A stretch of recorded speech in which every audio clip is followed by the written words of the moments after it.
Hey everyone, and welcome to Anime Slushy, the Spring 2021 anime season taster. Yum, yum, yum, yum, yum, yum, yum. We wanted to take a little while for this one. Basically, after we got very lucky Wonder Egg last time, we wanted to maybe we wait until there's at least say 3 or 4 episodes of a show out, and then we talk about them. Because man, we would have had egg on our faces if we had not watched episode 4 of Egg. You disgust me. Also, I'm Feen. And I'm Cube. I'm Cube and we're no longer friends. No. So I'm patting my tummy because I'm so full of delicious anime. I watched 27 episodes of anime. Feen. Yum, yum, yum, yum, yum. I watched 26 episodes of anime and an anime movie. You think you're better than me? Think you're fucking better than me? A few of the shows I watched were only like 15-minute episodes, so I don't know. We'd have to really sit down and crunch the numbers to see which one of us watched more anime. All right, so we both watched Odd Taxi, SSSS.Dynazenon. Mm-hmm. What'd you watch? I also watched Vivy, Fluorite Eyes Song, which is that anime about the AI from in the future. I'm excited to hear about that. Watched Super Cub, which is the nice one about a girl who gets a motorbike. I watched Let's Make a Mug 2, which is this season's Moe Girls Do Club Activity anime. I watched the Fake Granddaughter Camelot Part 1 movie, because Part 2 isn't out for a little bit longer. I watched The Saint's Magic Power is Omnipotent, and I killed 300 slimes and maxed out my level, which was 2 of the isekais. And I also watched The Way of the Househusband. Hell yeah. I watched Bishonen Tantedan, aka Pretty Boys Detective Club. I watched Blue Reflection Ray, the magical girl spin-off anime from the PS game. I watched Fairy Ranmaru. I know it has a longer name, but I'm not going to say it, but it's the one with Barf. Barf. Oh, yeah, the boys who work at Buff. Yeah, I watched 1 episode of Sayonara Watashi no Cramer, or Farewell My Dear Cramer. I watched 4 episodes of Shadow House. I watched some of The World Ends With You, the animation, and I watched just 1 episode, though, so far, of Zombieland Saga Revenge. Right, okay. So, where do you want to start? where do we start? Odd Taxi. Odd Taxi. Yeah, Odd Taxi. Have you seen all 5 episodes so far? No, I've only seen up to episode 3. It's good. It's a good anime. I like it. It seems like it's pretty good. I feel like it. I feel like it's pretty easy to say of the stuff we've watched, it's probably the strongest one this season. Oh, yeah. Yeah. If I was going to tell someone to watch any anime this season, I'd definitely tell them to check out this one, assuming they're a person of culture. It just like the character's cool. It has a cool style. It's nicely put together. There's a lot of interesting mystery. It's just a nice vibe. It's interesting because it's written by a guy who has never written an anime before. He's only written like a minor manga, but the anime is very much dialogue centric, but not in an annoying light novel way. Yeah. And very much like it has a very strong voice in terms of like this guy who's clearly watched a lot of Western anime and thinks about social issues and stuff a lot. And, you know, like is probably like a slightly older Japanese man or something, but it's still, it's interesting and it's fun and I like it. It's interesting to see. The guy clearly likes like characters bouncing off each other because that's the majority of what the show is. And they're all cute Animal Crossing animals, and they're definitely not secretly cute. Okay, so if you don't know anything about it, the premise is it's a show about a taxi driver called Otakawa, who is a big walrus man. He's just a walrus. Whoa. He's a bit of a loner. He's got a couple of friends. But he drives his own taxi that he owns. The show sort of pretty early on sets up a lot of different characters who we're going to sort of be following on and off. There's his friend Iji, who's a type of monkey. I can't remember the exact type of monkey. There's Nurse Shirakawa, who's a cute llama nurse. She's an alpaca. How dare you? Oh, sorry. Yes, alpaca. Alpaca. Yeah. There's a set of idols who seem to be kind of interesting. There's just a lot. Yeah, there's a lot of little different characters bouncing off. But there's also a lot of mystery. Like most of the main characters have something else going on that we're sort of being teased out about what's up. It's just really interesting so far. Yeah, it has a kind of Pulp Fiction vibe of all these characters have their kind of own fucked up shit going on and they're just kind of running into each other and colliding in interesting ways. Mm-hmm. And I like it. It reminds me a lot also of Bakano, which like I'll probably want to rewatch this anime once it's all out and you'll probably, pick up on other things that you missed or whatnot, assuming I don't hate it by the end. Don't hurt me, Odd Taxi. I mean, I suppose we can talk about this now. There is a running fan theory at the minute. So that at first I thought was silly, but then I sort of decided to think, this has maybe got some legs. There is a lot of grounds for it, more so than usual. Yeah, so whatever Otakawa's thing is that he has some trauma in his past. He was involved in some sort of car accident that killed the rest of his family. And he's also, we see him at the doctor, he's taking some sort of pretty strong medication. There is a theory that everyone's not animals. They're just humans, but Odokawa perceives them as different animals. Because so far he's been the only one who's ever referred to the animal stuff. Yeah, no one ever, and like when he'll be like, oh, she's the only one I know who's a calico cat, the other person won't like verbally respond to that. No, like at one point he says to the nurse that you're the only alpaca around here, and she just sort of laughs it off. So it's like, because she quite likes him and thinks he's interesting and stuff. And it's like, it's maybe the only thing standing out as like maybe not to me at the moment is that we have lots of scenes where Odokawa's not present and everyone's still animals. Yeah, and it's like, I guess you could excuse it like, well, this is what he's already perceived them as when he saw them on TV or whatever, but it's definitely, it would be a bit cheaty if that's the reveal. Yeah. There are some people who've stated that they'd be quite bothered if they weren't all animals. I would prefer they stay animals because it's a lot cuter, but I don't know that I'd really mind either way. Even if we find out that, yes, this is the way Odokawa perceives things, but we never see them as humans, I'd be fine with that too. That's the key for me. I don't want there to be an episode where they're suddenly just all humans and it's like, haha, this was never an alpaca. It's just some like generic cod anime lady. And I'd be like, no. But if it's kept to like subtext or whatnot, then I'm cool with that. Because in the flashback that you see, it does look like the person that he's seeing is much more humanoid. So there's definitely some basis for that theory. So I guess we'll see. Yeah, Odokawa was tied up in this missing girl mystery somehow, and the nurse has, very early on, you see her doing like some sort of deal with a guy we find out is kind of a low-level criminal in an alleyway, and I love that guy. Everyone's just got stuff going on. It's very interesting. It definitely, this is the one worth checking out if you're only going to check out one. Yeah. I was thinking of that one line that really stood out to us where they were talking about things that tend to go viral on the internet. And one of them was Westerners' takes on gender in Japan. And I was like, I want to know more about that. like that seems like a very specific modern cultural reference kind of thing. Tell me more. What are you talking about? What's your take on Westerners' takes on culture in Japan? I want to hear about that. Yeah. 100%. I want to fucking hear about that. Hell yeah. Yeah, it has a lot of nice little touches like that. Yeah. I do know there was that, like, I think you mentioned there was a New York Times podcast that was talking about salary women in Japan and, like, sort of their housework balance and stuff like that. Oh, yeah. It was a recent episode of The Daily. Yeah, and I was wondering about that because the New York Times have become notorious here because they set up an Australian post, which was like one person, some American, who's just been writing every week these sort of missives on Australian culture. And they're just not very well informed. Like, it's they're just like someone who hasn't been here very long commenting on, Australia, land of blah, blah, blah. And we're all just sitting here reading them going, So I wonder if they have a similar thing in Japan where it's just like American newspaper outlets, waxing lyrical on Japan. And they're just sort of going, Look, they definitely at least reference some statistics. I want to believe. Well, the other thing is the OP's banger. It's a fucking great OP. Yeah, I like the ending too. Yeah, they're both good. But the OP, like animation-wise as well and stuff, is just really nice. Yeah, it's so charming. Yeah, it's good. Watch it. Watch Hot Taxi. It's one of those shows. I mean, Wonder Egg was kind of this at first last season where it's like you can tell they're going for something, like stylistically and writing-wise and whatnot that's not safe. And that's always fun to see. It's fun to see people experimenting and shit. Yeah, it is. That's the big thing for me. Is it's different. It's different and sort of unique and shit. And that's like... Having watched a bunch of the isekai this season, it's like, I like to see unique things sometimes. Just as a treat. Yeah, just as a treat. All right. What's something you watched? Which thing should I cover first? Ooh. Let's talk about Bishonen Tanteidan. Okay. So here's the thing, Phoenix. You know how sexism exists? No, it doesn't. It doesn't. Sexism is over. I watched 2 shows that are fucking weird and horny for boys. Sexism is over. Yes, because that's never happened before. Yeah, it's time to get horny for teen boys. But I mean, not me, though. But the anime, it's... Again, this has never happened before. Never before has there been a show that was horny teen boys. Okay, look. Fairy Ranmaru is actually something that I've never quite seen before. Bishonen Tandedan is more like a thing I've seen before because it's general like shoujo sexy boys stuff. Yeah.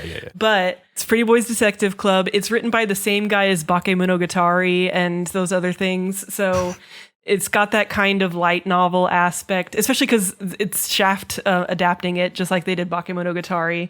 So after 3 episodes, I was definitely like, I think I'm full of this kind of writing and directing because it's like characters will just blah, blah, blah about their super awesome like worldview ideas or whatnot. And of course, Shaft has to go so fucking ham with like every line to make it seem like every line is the most fucking mind-blowing thing you've ever heard.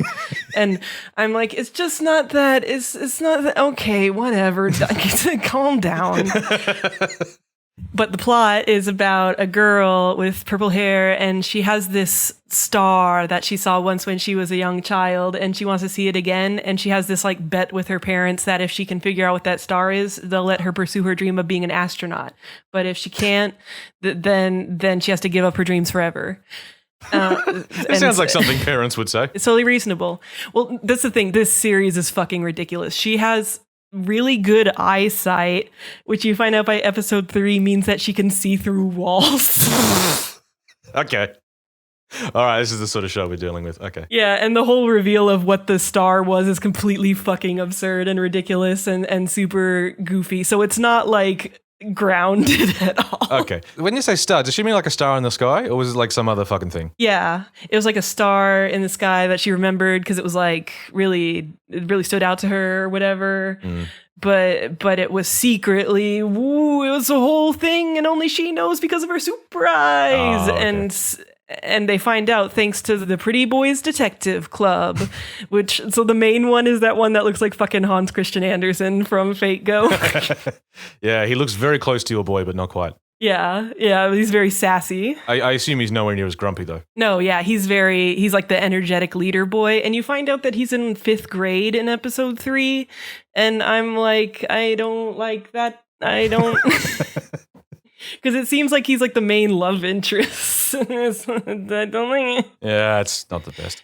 Yeah, and the other pretty boys are, there's like the one that I like the most probably is like a grumpy rough boy, but he always cooks and he's really good at cooking. And so I'm like, oh, that's pretty charming. There's one that his whole thing is that his legs are so beautiful. And sometimes it's really uncomfortable because he has some kind of like vaguely Shota vibes. He's like the sporty, Genki one. And sometimes it will just like really focus on his legs and they're all like shined up visually. And I'm like, I don't like to see it, but it is cute when he's not super in the middle of the frame. A lot of the times he'll just be on the couch and he'll just be sticking the leggies up or just kind of like kick him in the air. And it is kind of funny and cute to just see him like waving his goofy long legs in the air. And the other two I don't care about. Yeah, they're whatever.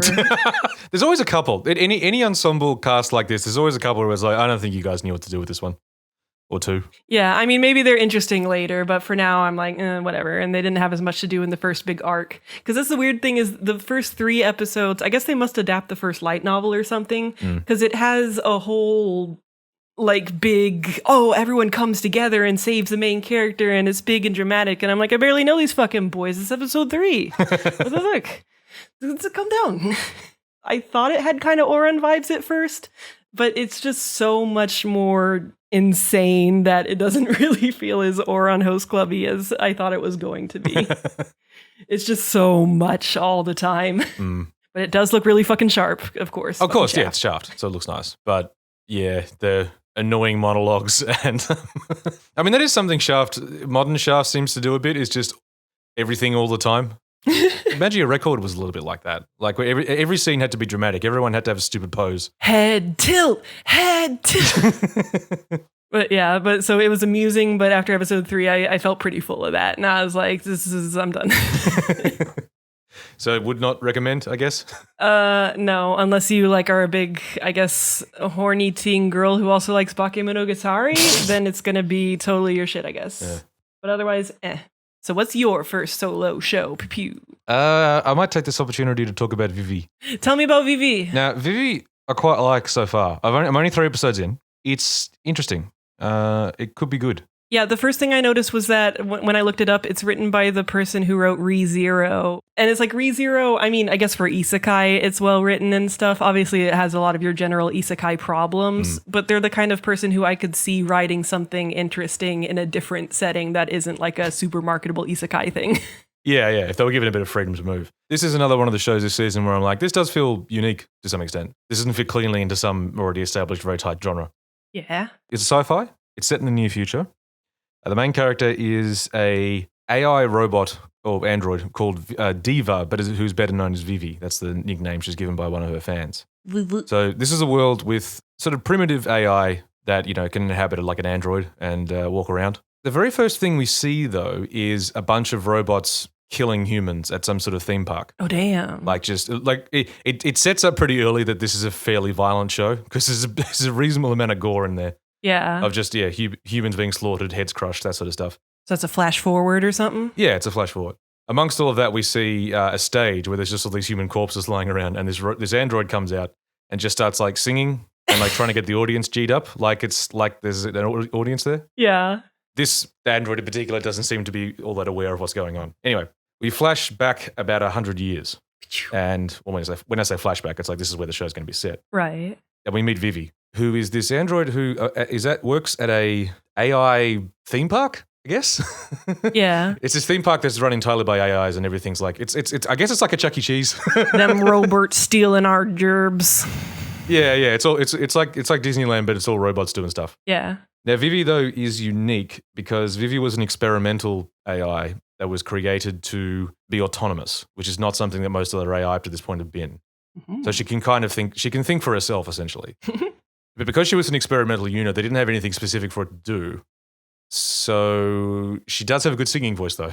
So they gave it at the park and she has a little stage that for the most part no one shows up to where she sings. Their version of Asimov's 3 rules for AI and shit to keep AI from doing too much was that every AI has only one thing it does. Like it has a single mission basically. So they don't sort of stray too far from what they're supposed to be doing. Vivy's is just that she wants to make people happy by singing. But can she do that once everyone is dead? Well, this is the thing. She doesn't know about that yet. All she wants to do is get to the main stage. Right now she's on this pissy stage. Sorry, 3 laws of robotics was what I was thinking of, not 3 rules for AI. 3 rules for AIs. Then another AI shows up in her mind who claims to be from 100 years in the future. His name is Matsumoto. He tells Vivy that I need your help to prevent a horrific war between AI and humans that's going to kill most of the human population. It's going to happen in 100 years. Hell yeah. The idea is that, like, with her help, they're going to get to all these key points in human history that turn relations between AI and humans for the worse, and they're going to try and prevent them from happening. Oh shit, it's like a PR campaign. Kind of, but at the same time, you're sort of saying, look, ultimately, we're going to destroy AI.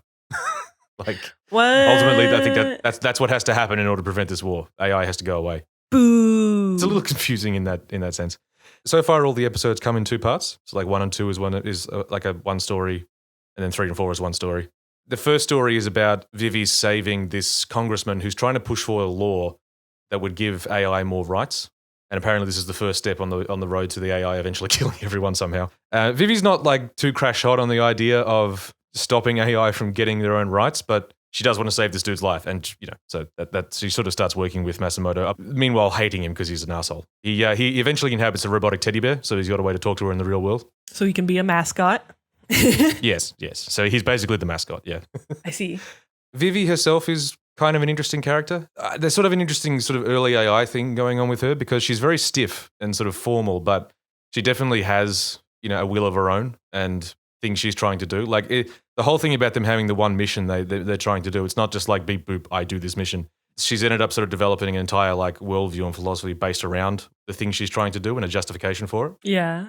What do you think the likelihood is that she's like, oh, this was all so shitty and I had to defend so many shitty humans. You know what? I want to kill all humans and only have AI and it ends up causing the war. I mean, it might. And it's a lose. I mean, there's already like an issue with like, there's going to be these key points across 100 years where these things are going to happen. But the second you change one of them, things are already starting to change. Like, so episode 3 takes place 15 years after the last 2 episodes. And Matsumoto's just been away the entire time and then he turns up again. And she points out, okay, so yeah, that law that passed that was going to give AI rights didn't pass, but later on, an even better one passed, and now they have even more rights. Oh no. Yeah, so I'm not really sure how the paradox works there, but maybe it's Looper rules. It takes a while for the future to catch up in the past to the past. There's also an interesting dynamic once you start moving into the future, where like you start to see more advanced AI that are a lot more, typically human. Yeah, interesting. Whereas Vivy is still kind of stiff and sort of outdated in a way. Yeah. The end of episode 2 is a fucking gut punch. Like it does have a really strong hooky sort of ending. And yeah, Vivy and Matsumoto's sort of dynamic is just kind of interesting because Matsumoto is very much what you would call like a cold calculating AI, in that like I have this one job to do and I am completely ruthless about it. Whereas Vivy's a lot more considered about the things she's willing to do and not do. So yeah, it's worth checking out, I think. I don't know if it's going to stay good or interesting, or if it's going to, there's a decent chance a premise like this will sort of shits a bit at the end of it. Yeah, but again, it's trying something different, and that's always more interesting than other things. So yeah, I want to watch it now. You sold me. Yeah, I reckon you might enjoy it, yeah. All right, well, pew-pew. We have to keep track of, at the end of each one, it's like, will you continue to watch it? Will you blah, blah, blah. So this one, I want to watch it. I'm definitely going to keep watching Vivy at the moment, yeah. Hell yeah. Absolutely. All right. Well, while I'm on hot boy anime, I got to talk about sexism truly being over. It's time for Fairy Ranmaru and barf. Yeah, explain the barf thing, just quickly. I mean, even knowing what the setup is, I can't quite explain why they have a host club involved. Because this show goes for fucking everything. They're magical boys. They sing. They're fairies that are in the human world. They have a host club. There's a lot going on.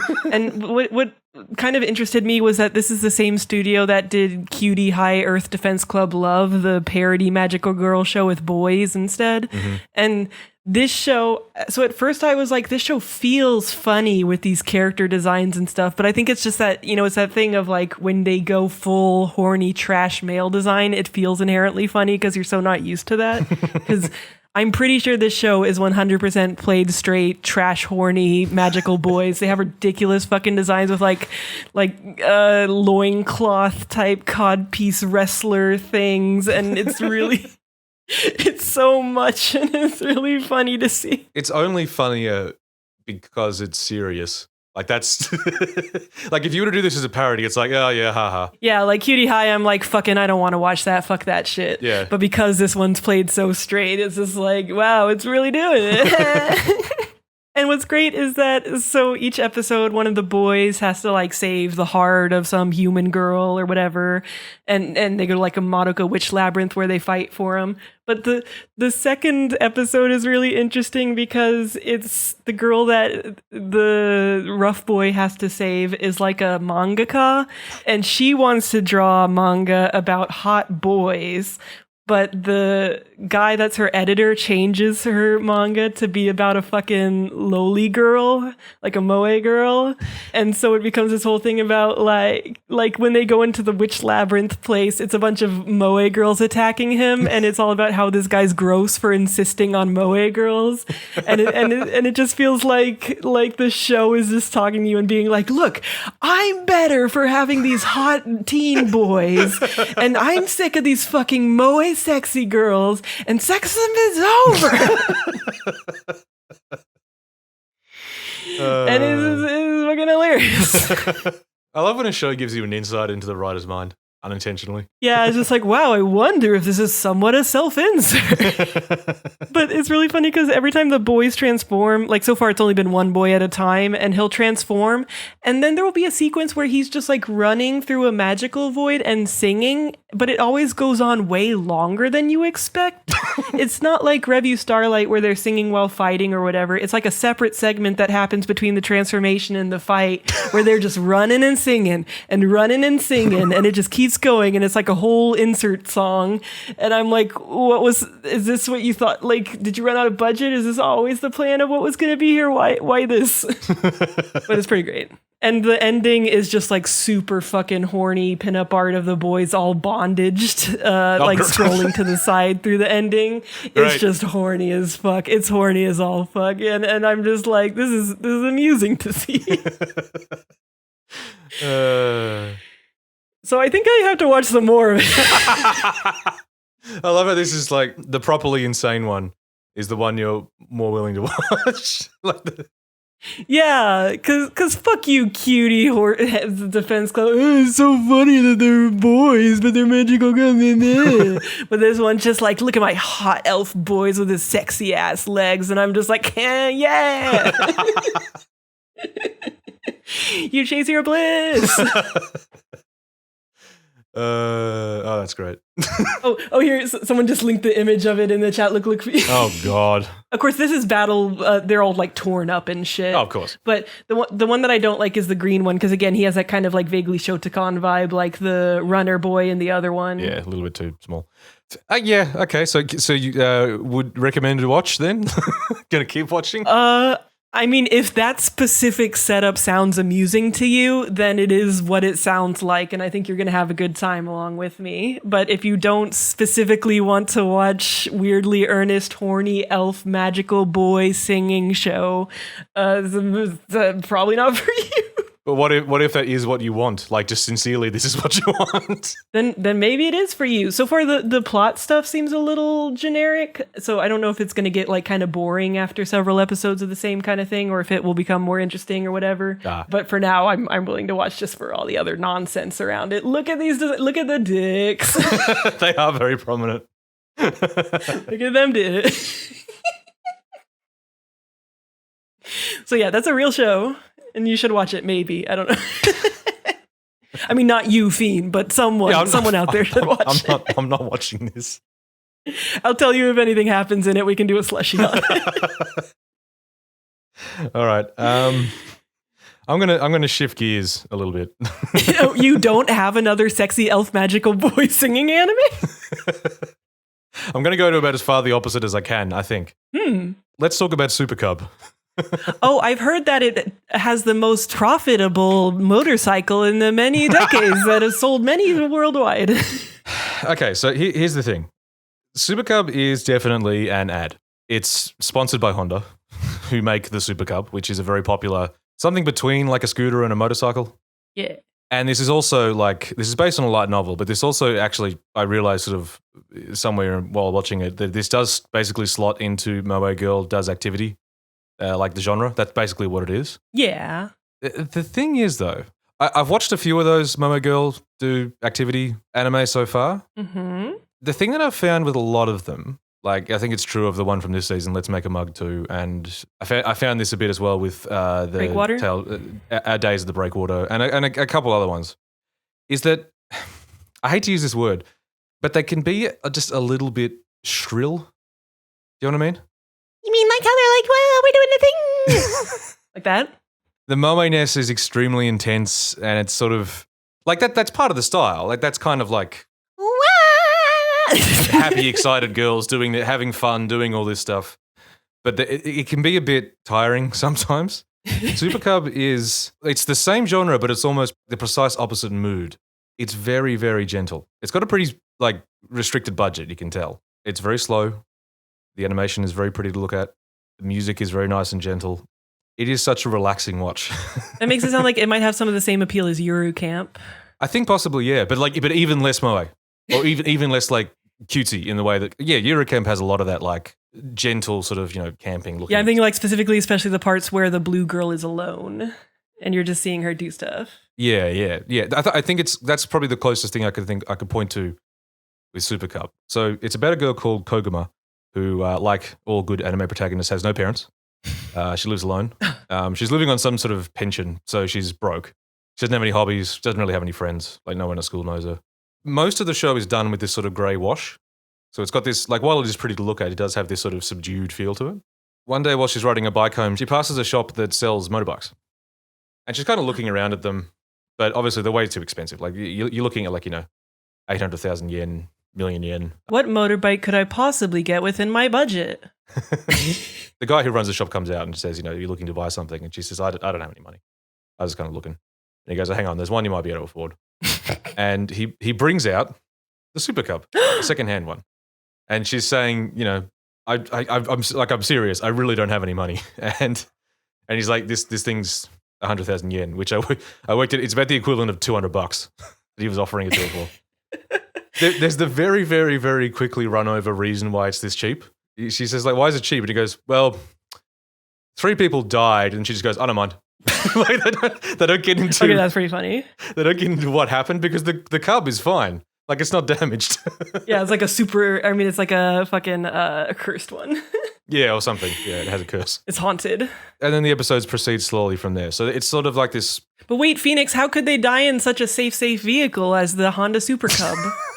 I don't think it's particularly safe. So the whole show is just her world slowly expanding a little bit by the fact that she has, this cub, because she can travel a bit further. There's another girl at school called Raiko who's into motorbikes and realizes that she has the cub, and she also has a different Honda motorcycle, and so they become friends. Like, Raiko sort of basically says, you're going to be my friend now because I'll have someone to talk to about motorbikes.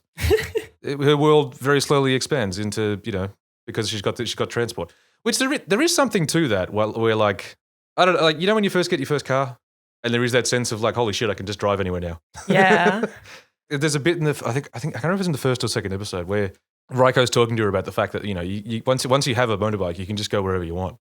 And that's kind of awesome. And so Koguma's like very, very, very like, taking it slow thing is that she just turns left at an intersection. She usually goes straight through and goes to a different supermarket. Oh. But it's kind of cute. And it's, yeah. So, and then the show is just her sort of picking up the other things she needs for a motorcycle, like a luggage box. One of the episodes is about her taking a summer job where she's working as a courier. Wow, look at all the things it enables you to do. Yeah, but it's nice, and she's cute. Like every now and again, when she has like kind of a moment on the bike, like when she first gets on it, or when she was like feeling really good about it, the show suddenly goes full color. Wait, it's in color normally, right? It's just kind of muted or something? It's muted, but the muting goes away. I see. And like so you see everything sort of all lit up properly. Oh. And there's like she has this very goofy expression she gets. There's a moment in episode 1 where she goes and she buys it, drives it home. She goes to bed, then she gets back out of bed and just looks at the window at the cub parked outside, and she's just like, oh. She just gets this My boo-boo. stupid goofy smile. Yeah. I've been enjoying it so far as a very relaxing watch. The advertising occasionally is a bit much. Like there'll be moments where like she has to go get the oil change for the first time, and like she goes back to the garage with the guy, and she says, what sort of oil should I get? And he points over to a shelf, and it cuts to a close-up of Honda brand engine oil, and he says, that oil is the best. Like stuff like that. And then there's also these voiceovers at the end of every episode from Koguma that are they're just a little over the top in terms of like talking about how cool and important the cub is. Like in the episode where she becomes friends with Raiko, at the end of the episode, she's like talking to herself and saying, because like Raiko gave her some advice or something. And she's saying, I don't know if we're friends. I don't know what it is to have a friend. But I do know we're both cub owners, and somehow that means more. Like, it's that sort of shit. Cub no nakama. But to me, that stuff's just funny. Like, it's not it's not totally throwing me out of the show. I'm just like, I don't know. It's goofy, and I'm kind of enjoying it. Right. It's just like, this kind of thing.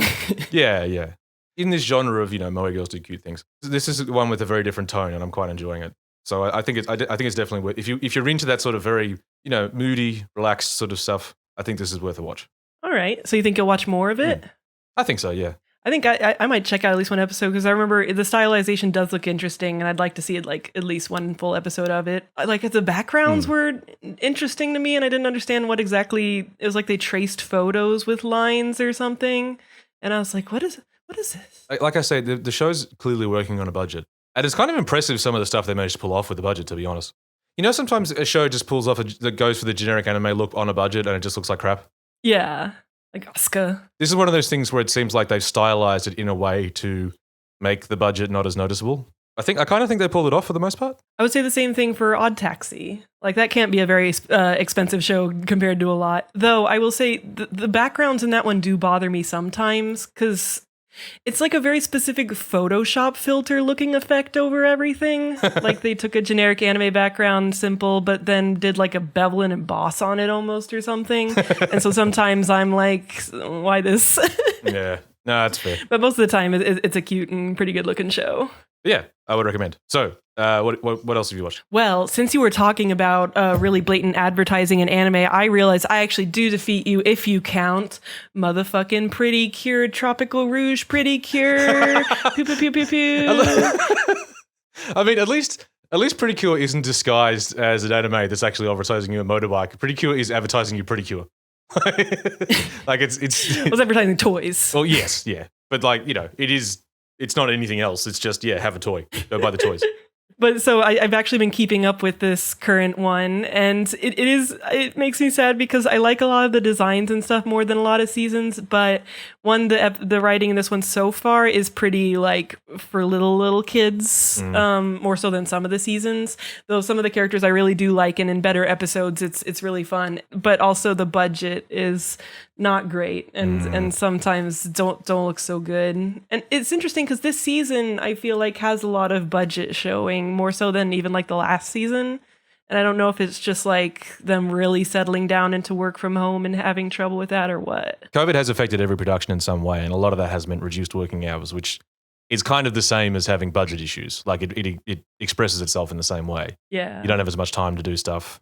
Everything has to be a bit cheaper. So this one is very beach themed, and it feels like it was probably partly inspired by Pokemon Sun and Moon being so successful in that, like how they changed the style of the Pokemon anime for that, and it was much more like tropical and simple, cartoony and whatnot. And it feels like it's kind of going for some of that appeal, which I like. I like that, sunny beach appeal. The main girl I find kind of annoying because she's just like the really overly Genki protagonist girl. And it's like a little too much for me as an adult. Yeah. But the character who gives them all their powers is this fucking mermaid Ojo-sama girl. And she's my kind of like, she's like a stupid Ojo-sama who wants to be the queen of the mermaids. And I love her and I stan her. But this is exactly your shit. Yeah. In terms of a character. Yeah. And then there's another character who's just basically fucking HP from my comic. She's just Oh, yeah, that's right. But her name is Asuka, and I ship her and the mermaid. It's very good because she's all annoyed by the mermaid because she's like a more like earnest kind of rough girl, but has some kind of like motherly instincts. And so the mermaid, she's like, oh, this dumb bitch, whatever. And the mermaid's like, that wasn't me. And I'm like, you two just... That is interesting. Yeah, the slightly rough girl who's into working out but also has sort of motherly instincts. I was like, yeah, I can see why that's HP. Yeah, she's great. And some of the like attack animations and stuff are really silly, and it's a charming season. I hope that it goes places that are, like a little more interesting as it goes on. Oh, but the bad guy for it, I forget what her name is called, but it's like the witch of not giving a fuck, or the mermaid queen of laziness, because all the bad guys are just like lazy. Oh yeah, she's the witch of delays.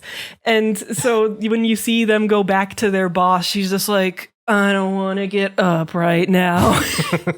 And so she just seems like a fucking depressed person. So it's like this series, it's all about motivation. And so it's like they're stealing other people's motivation to try to motivate the witch of delays. That's cute. But it's so mood. That is pretty cute, yeah. That's probably well timed for a show that's coming out like in the middle of the coronavirus pandemic where everyone's at home and a bit depressed. Yeah, I wouldn't be surprised if it was purposeful like that. Yeah, like it's trying to help them like feel energized to really do their best again when everyone's just feeling like, I don't wanna. Yeah. And the monsters, when that like, usually Precure will be like one of the boss people will come by and like possess something or summon a monster or whatnot each episode. And in this one, they'll possess like random objects and they become a big thing with a funny face, and they're called Yaranedas, which is kind of like, it's like calling them like I don't wannas or something. And they'll just be like Yaraneda. And it brings me joy. And then they have like a powered up version of them that's the Zetai Yaraneda, which is like I really don't want. That's cute. As much as it's like, obviously it's for little kids, but this is like, I do like it when a show for kids does like explore something kind of interesting at a kid level. Yeah. The whole, even just that concept of like, talking about motivation and stuff as a kid was like, that's more than you expect from your average kid show. That's kind of cool. Yeah, and that's what like, the good Precures will usually have that nice balance of, there's the kiddiness and it's talking to kids, but also it's actually like really thinking about things in a kind of nice way. I need to watch more of it, but Doremi was also kind of like that. Ojumajo Doremi. It's like it's about little kids and it's lessons for little kids, but it's really thinking about stuff in their life and whatnot, and it's nice to see. Is Doremi the cat? No, Doremi is, you've probably seen it. It went on for a lot of seasons. It was before Precure. It was before Precure became their whole thing that they do all the fucking time. Oh, okay. Oh, those ones. Yeah. No. No, I'm thinking of a totally different character who's been around for years. Oh yeah, you're thinking of Doraemon. Doraemon, yeah, I'm thinking of Doraemon, yeah. Doraemon. Doraemon was one of those ones that surprised me though too, because it was like they had one where they found a dinosaur egg and they wanted to take the dinosaur hatched and they wanted to take it back to its home, so he took him back in time. That thing had like fully animated realistic battles between dinosaurs based on scientific theory about how these dinosaurs would have fought. Like it had a bunch of brontosauruses defending themselves from a T-Rex attack. And I was like, I was not expecting that from this fucking show. Yeah, Doraemon's one of those like franchises that's been going for so long that it's like just so many different things. Yeah. There's a lot there. Yeah, so if you're a Precure fan, worth a watch? Yeah, it might be worth checking this one out. Because the seasons do vary a lot in quality, don't they? Yeah, like the last one, most people agree was kind of eh.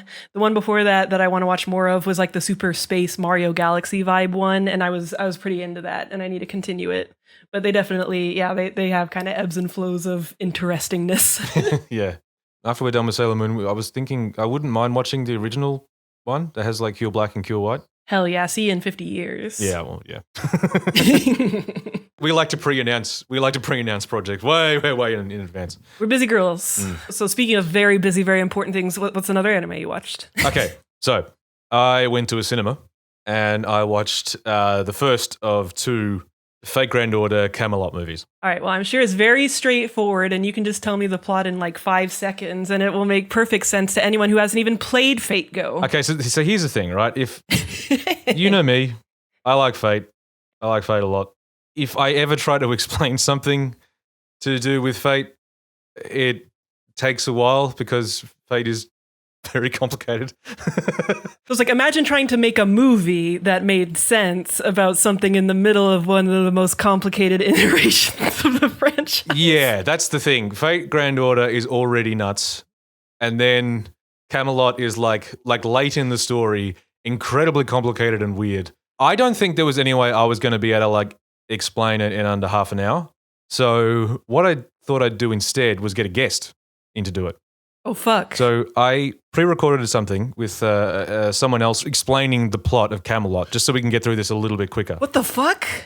So here is Drunk Feen explaining the plot of Camelot. Our queen! Of Fake Granddaughter Camelot. So here we go. Okay, so Camelot goes like this. So there's this knight in the desert, and he's walking, and he's got a robot arm, and he's sad. It's very sad. Cut to the desert. There's some dude and a pink-haired girl with pretty big boobs and like a shield. Also, Leonardo da Vinci is there, but she looks like the Mona Lisa with just some big old boobs, just real big ones. Anyway, she built a car, and they're in the car, sailing on desert. Now they're in Jerusalem, like everyone, during the time of the Crusades, but none of that stuff is here. It's just holes where the stuff was. What is here is Camelot, kinda. Like they say it's Camelot, but they also say it doesn't look like Camelot. Anyway, so the main dude is like, let's go there. So they spend about 5 minutes of screen time going there. And when they get there, there's a really big queue to get in because like everyone's like, Jerusalem isn't here. This place seems nice, so they join the queue. And they get in, and like King Arthur's in there in a metal lion costume. She doesn't talk though. There's another knight. And he's like, here's the deal. You 3 can come in. The rest of you have to die, and then they kill them. And Shield Girl's like, oh no. So she fights the knight, but she's going to lose. But then Sad Knight's here, and the other knight's like, why are you here? And Sad Knight's like, well, we're friends, and I'm sad. So he makes his arm glow and he wins. And then he says, well, better not do that again.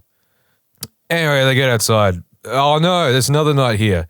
And he's real strong. But Leonardo da Vinci's like, I got this. So she gets into plane and just flies into the knight's face and just makes him go the fuck away, and she's dead. Anyway, someone tells the main dude, oh, hey, you know how this is Jerusalem but not, and there's Camelot? Egypt is here too with pyramids and everything. So the main dude is like, let's go there. So they spend about 10 minutes of screen time going there. So they get to Egypt in Jerusalem, but not. And there's one pharaoh, and she's nice, and she gets naked and gives Shield Girl a bath later for some reason. She takes him to another pharaoh, but he's dick. And he's like, you want to be my slave? And main dude is like, not really. So Dick Pharaoh is going to kill him. But then Tripitaka from Monkey Magic turns up, and she just has the most enormous boobs. Like, just really big ones. Anyway, she saves them. Sad Knight's around. He's there. They hang out there for a day, but then, like, Dick Pharaoh tells them to piss off and take Tripitaka with them, so they do.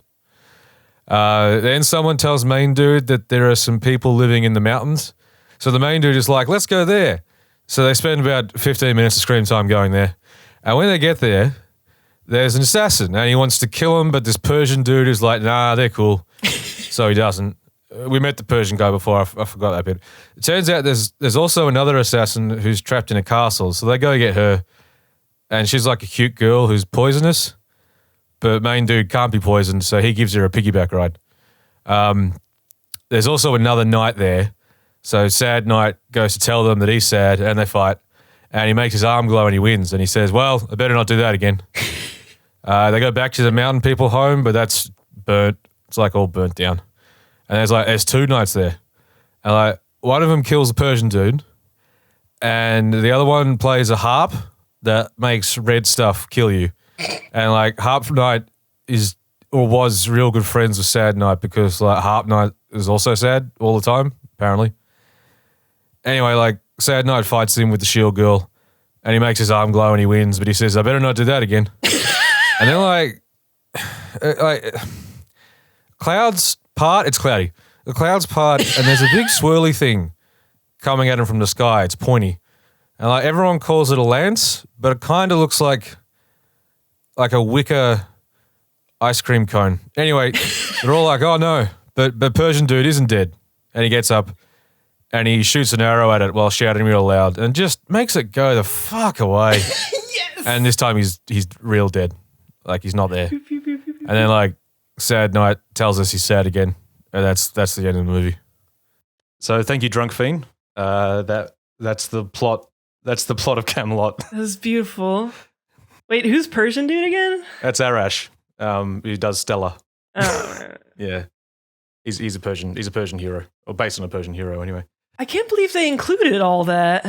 Well, yeah, I could explain to you how all that makes sense, but I just don't have time. Yeah, and honestly, why? Yeah, like because this is the main thing for me about this movie. Like, because in all of these Grand Order movies, to be honest, because like we watched that OVA that was like the first chapter that was just for Yuki, and that one worked okay. It had some alright stuff in it, but it wasn't that interesting.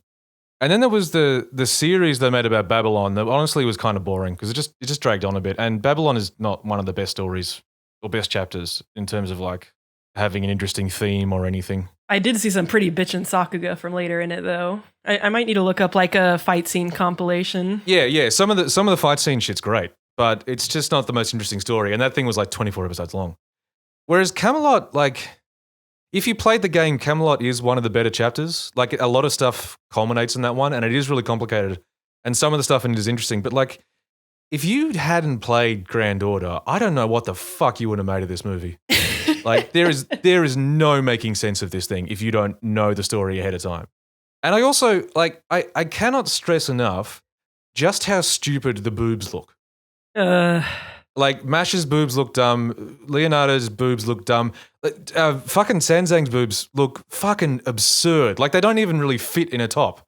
They're just these big, like, fucking cantaloupes things that are sort of not even fully drawn because they're just that fucking big. They just look... I don't mind the animation style otherwise, but like the way they draw boobs is just really off, and I don't know. I like the person that commented with, wait, King Arthur is a girl? So this is the thing about Fate. But like... I mean, it was a joke. Yeah. There's just so much.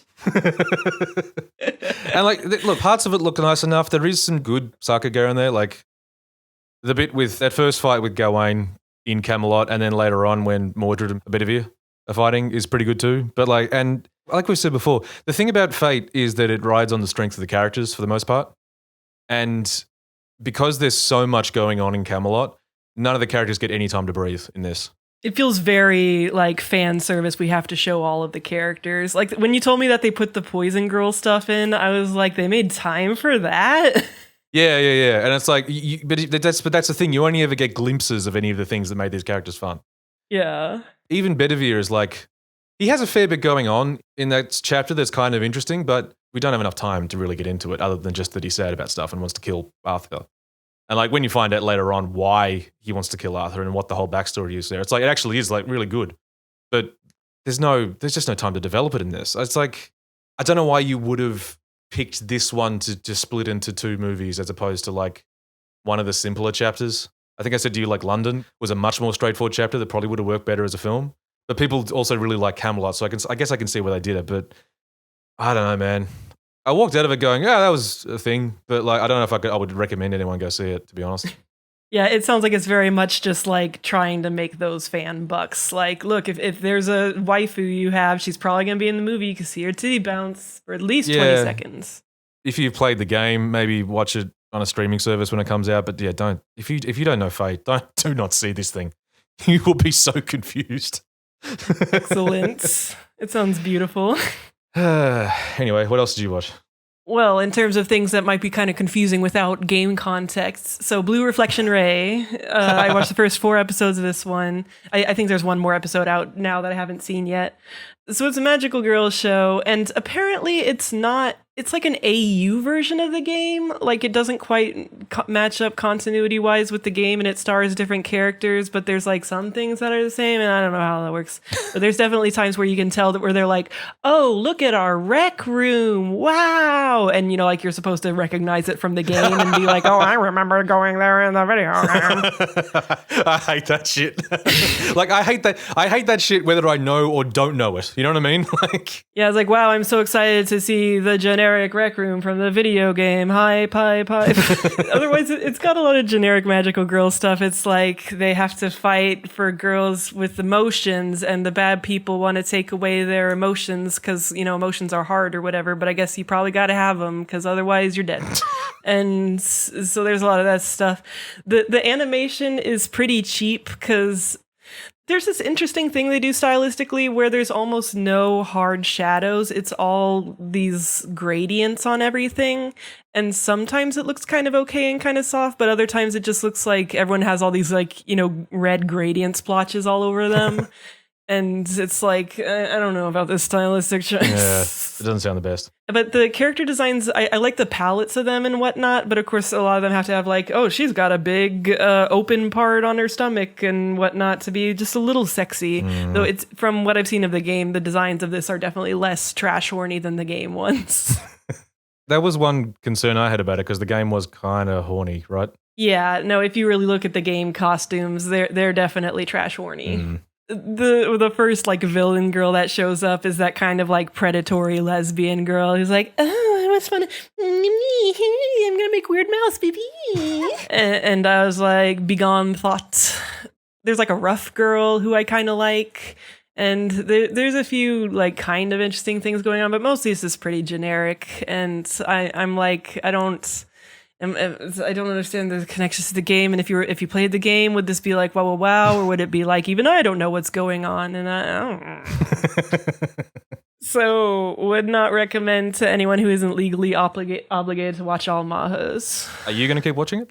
I might for now. I like the opening and the ending, actually. The ending is really nice, and I am kind of curious to see, you know, if it's interesting enough to slushy about or anything later.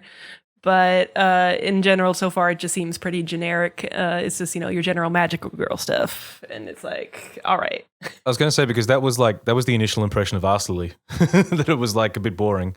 And then, well, it got more interesting. So once she gets the girl out of a magical squishy eggy, then I'll be like, fuck yeah, here we go. So, surprise, surprise, the cheap spin-off of the PlayStation Magical Girl games is maybe not Anime of the Year. Aw. The people can't believe. But what's another thing you watchy? Okay, well, I watched the thing that we actually got the most votes for on the Patreon poll, actually, which is The Way of the Househusband. Yeah, that was a surprise. I guess I don't know what I expected, but I wasn't expecting that. Yeah. So look, I think it might be partially because Househusband is quite popular as a manga. Like people know it. Yeah, they've heard of it. And also because this Netflix original animation turned out to be somewhat cheaper than everyone was expecting. So here's the thing. Obviously, it's budget. Like, obviously, it's just working to an incredibly tight budget. But I did see something from, like, the director or one of the producers or something saying how, no, it's a stylistic choice. It's based on a manga. So what if we put a manga on TV with panels? And it's like, no, guys, you just don't have any money. Yeah, and also that's just a motion comic, and nobody likes motion comics. It's very, very close to a motion comic. There's, like, very, very, very limited animation. That being said, I found that within the first episode, I kind of got used to it. Like, I just sort of stopped noticing that was happening. Okay. Because, for one, the voice acting is quite good. And another thing is that the source material is still pretty strong. Like, Househusband is pretty funny. The scenarios they're playing off in these early episodes are still pretty strong. I don't know. I found myself laughing at parts of it. The Defender has logged on. I'm not saying I'm defending. I'm just saying, like, I can see how if you were a big fan of Househusband and wanted to see it animated, this would be disappointing to see it done so cheaply, because it really is just like, it's like a lightly animated audio play more than anything else. Yeah. I also did, though, find the same thing I found when I tried reading the manga back in the day, which was by about the second and the third episode, I was getting bored of the premise. Yeah, I get it. Yeah, that's my biggest criticism of Househusband in general, both versions, is that it just sort of, I don't know if it picks up or goes anywhere else interesting, but it does seem like one of those ones that's digested best in dribs and drabs, because it's just the same joke over and over again in different scenarios. Like, he's an ex-Yakuza who quit that life and got married this nice lady, and now he's a house husband. And that's like, he's doing housewife things, but he's ex-Yakuza. And that's like, that's kind of, there are occasional bits where I did think it was kind of funny. Like, one of his neighbors asks him to look after her 7-year-old son for a couple of hours while she goes to a PTA meeting. They're hanging out. And then the kid, his wife likes, it's like I think it's like a Pretty Cure parody where the Pretty Cures are all cops. It keeps popping up. It's sort of cute. That sounds funny. Yeah, and he finds like an old doll of hers of that, and he's running around with it. Then he breaks it, and the Yakuza's saying it's dead. So he says, "Don't worry, I can fix this." And he gets like a tiny oil barrel and like an oil drum, and they bury it in the backyard, like like a Yakuza. Stuff like that. That's kind of like, that's a good gag. The other thing I do like as well is that they have a cat, and the cat gets some good gags and does some good cat stuff. But also, at the end of every episode, they sort of flashing back to this day when the cat got outside and went for a walk. And so it's just the cat, like, talking to other animals. And, like in the first one, a cat finds a big, scary dog called Elizabeth, who's accidentally wrapped a leash around a doghouse and can't work out what's happened. And is, like, telling us, like, I was chasing a butterfly and now I can't move around much. I don't know what's wrong. It's cute. The cat's cute. The cat stuff is cute. What kind of cat is it? What color cat is it? It's, like, mostly white with a couple of little tortoiseshell markings. Oh, it's a calico cat. If you haven't seen any Househusband at all, it's maybe worth a watch. Because like I say, the cheapness you sort of get past pretty quick. And it is funny in places. If you were a big fan of Househusband, obviously, yeah, it's kind of a disappointment. Househusband's just one of those things that it didn't sustain me because it didn't sort of, develop at all. So, yeah, it is what it is. The anime's got the same problem, as well as being very cheap. Yeah, it sounds like it might still be better to, like, if you were going to either watch the anime or read the manga, you probably just still want to read the manga. Possibly, yeah. Right, look, the anime is like an easy way to digest it. That's true. Like, it's on Netflix. You've probably got Netflix. The episodes are 15 minutes long. It's a very easy watch. Like, yeah, voice acting, all that shit. Anyway. All right. What else did you watch? So speaking of cheap animation, pew pew pew. So I'm the master of transitions. So farewell, my dear Cramer. I watched a single episode of. Oh no. So I hear it's a good series by the Your Lie in April person, and in which case I'm sorry, person, about the TV show. So this is a sports manga, right? Yes, it's about high school girls. Or are they middle school? But they're young girls on a soccer team, and they play soccer. But the animation is so cheap and it's so bad. Yeah. The big big things in the first episode are that so the characters like have more defined lips than usual in this person's style, and in their style it works in like a shoujo way, but the anime keeps like sometimes the lips are there and sometimes they aren't, and sometimes the characters have these weird wide eyes so they look exactly like fish people and it's very uncanny. Yeah. And the first episode keeps doing that fucking kind of shot where they're looking through a fence. A chain link fence. Yeah, and the spaces in the fence are very big. Like, you don't need to even do the trick stuff where you know, like make some of the fence disappear so you can see their faces. But they did, and they did in the worst way so that they only crop right around the face itself so that it looks like the characters are constantly sticking their face through the fence. And it's so amazing and distracting, and it's so fucking funny. Yeah, like, I watched, like, parts of the first episode as well, and, like, this is one of those ones where, yeah, it might be a good story, there might be nice characters, but I just cannot get past how bad it looks. Yeah. Like it's way too distracting how awful this anime looks. And it's just I can't do it. Like, I was having trouble keeping track of who was who in the first episode, also because I think they didn't like super pace it very well in terms of introducing the different characters. I was like, wait, okay, who am I supposed to be? Like, who's the main character or whatever? but then it's like you're distracted by that, and then like ridiculous fucking animation is happening, and you can't pay attention to anything that's happening. It's amazing. But I will say one really funny thing is the ending. The ending is actually like some of the most animated shit in the entire show. But there's a whole sequence that it's like an athlete, a kind of realistic looking athlete running away from the camera, but it keeps switching between like different kinds of athletes. Like it's a soccer player, it's a runner, it's stuff. And then sometimes it's a swimmer, but they're running on the water, and it's really funny. Oh no. But like, I'm like, that has to be purposefully funny, but it does feel like, you know, it was like a limitation, but they were like, what if we just fucking draw him running on the water? That'll be funny. Yeah, like and I support that. It wasn't like it maybe wasn't the most deliberate choice. Yeah, it's hard to say with this show, but it brought me joy when I saw it, and I smile. But yeah, I would not recommend. I'm very sorry if you're a fan of the manga. This must be quite a disappointment, but at least the manga is always there, and I do hear it's good, and I believe people when they say it. It is always disappointing when you're a manga or something you like gets a shitty adaptation. But yeah, the original is always there. It's still there. It's not ruined. Be strong. And someday I'll watch Your Lie in April, which I know is supposed to be really good. I can talk about the other girls do a club activity anime that I watched. Fuck yeah, transition. Which was Let's Make a Mug 2. I couldn't even see the seams there. It was seamless. So this is... Something about the mug girls. My first note on this one is the most dull thing I've ever written, which was competent entry into this genre. I like the idea of talking all academically about moe club anime. So this is the moe club anime about pottery. They're cute girls doing pottery. Now, the show looks nice.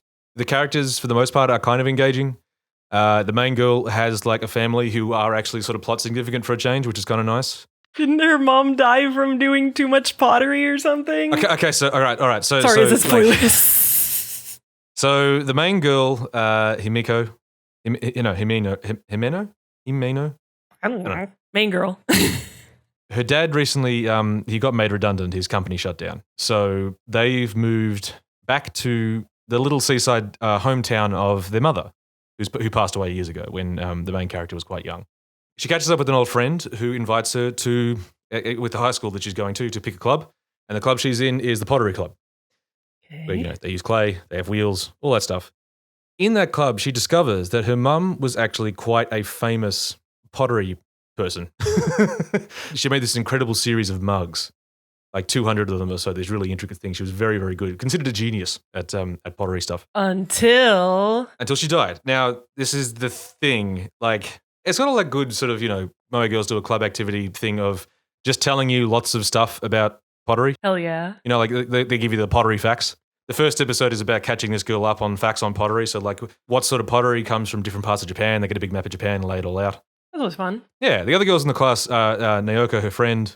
There's the Genki girl, with big blonde hair and glasses who's called Mika, who's just that girl. I was slightly eyebrows at first because their senpai is a girl with long black hair called Toko senpai, or Toku senpai. Oh no!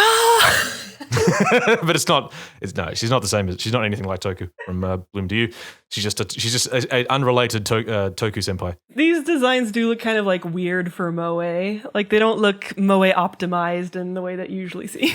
No, and they are sort of like the hair is sort of a lot interesting. Like the main girl has that pink hair with the blue fringe, and as characters go, these girls were reasonably engaging, I found. Okay. Like each episode has at least a little bit of like, this is these two girls' dynamic, how they get along, how they don't get along, that kind of thing. Wait, so how many episodes did you watch of this one? I watched 3, and each episode's only like 15 minutes with OP and ED. Like, it's quite a short one. Now the thing is, so this girl gets into pottery. She finds the smell of the place familiar for some reason, and she goes home and tells her dad, his dad's opened up a little cafe, and she goes home and tells him, I'm going to join the pottery club, and he's like, oh. And he gets he gets up from dinner and goes to the shrine they have to their mum, his wife. And he's saying, I knew this day would come one day. Oh my fucking God. I'm going to let her pursue it, but this time I'm going to pay attention and I'm going to make sure that this doesn't become the death of her. Hell yeah. There's not enough detail. She potteried too hard. So after that first episode, I went and Googled, are there like industrial like illnesses you can get from too much pottery? And not really. She got like mercury poisoning. No, it's not really. So there isn't really anything like that. So what I assume is that pottery too. She got an unrelated illness, but she was like neither of them were focused enough on what was happening and they didn't catch it in time. The other explanation is, yes, she potteried to death. She made too many bugs. Yeah. And she potteried and it's just like, they just don't give you enough detail. So it's like, no, you need to explain this anime. You can't leave this hanging because this is weird. It's the best. I love the idea. Oh God, what if she has the same dark power as her mother?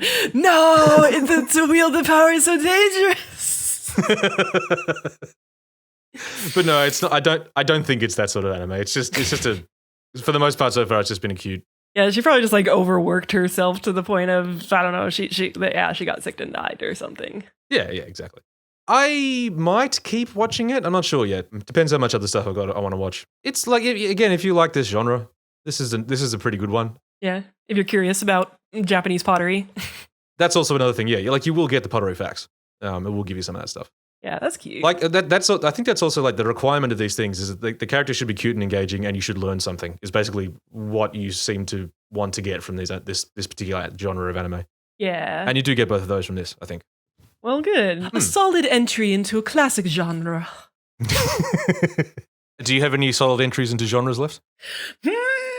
Damn, you chose my transition for me. Oh, that makes it so hard on me. Okay, here's a solid entry into the genre of wannabe Promised Neverlands. It's a hot new genre.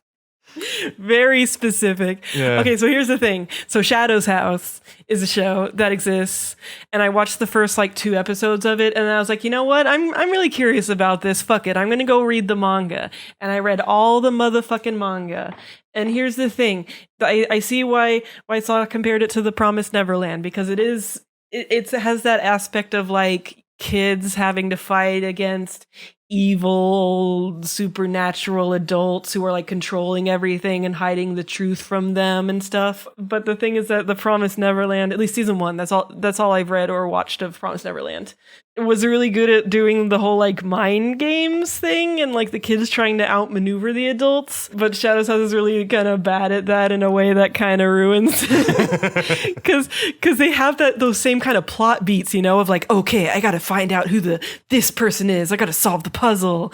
But then like all the deductions they do are just like so unsatisfying. And then eventually it's just like, I don't know, then the person showed up. But I did know who they are. I did figure it out. And shrug.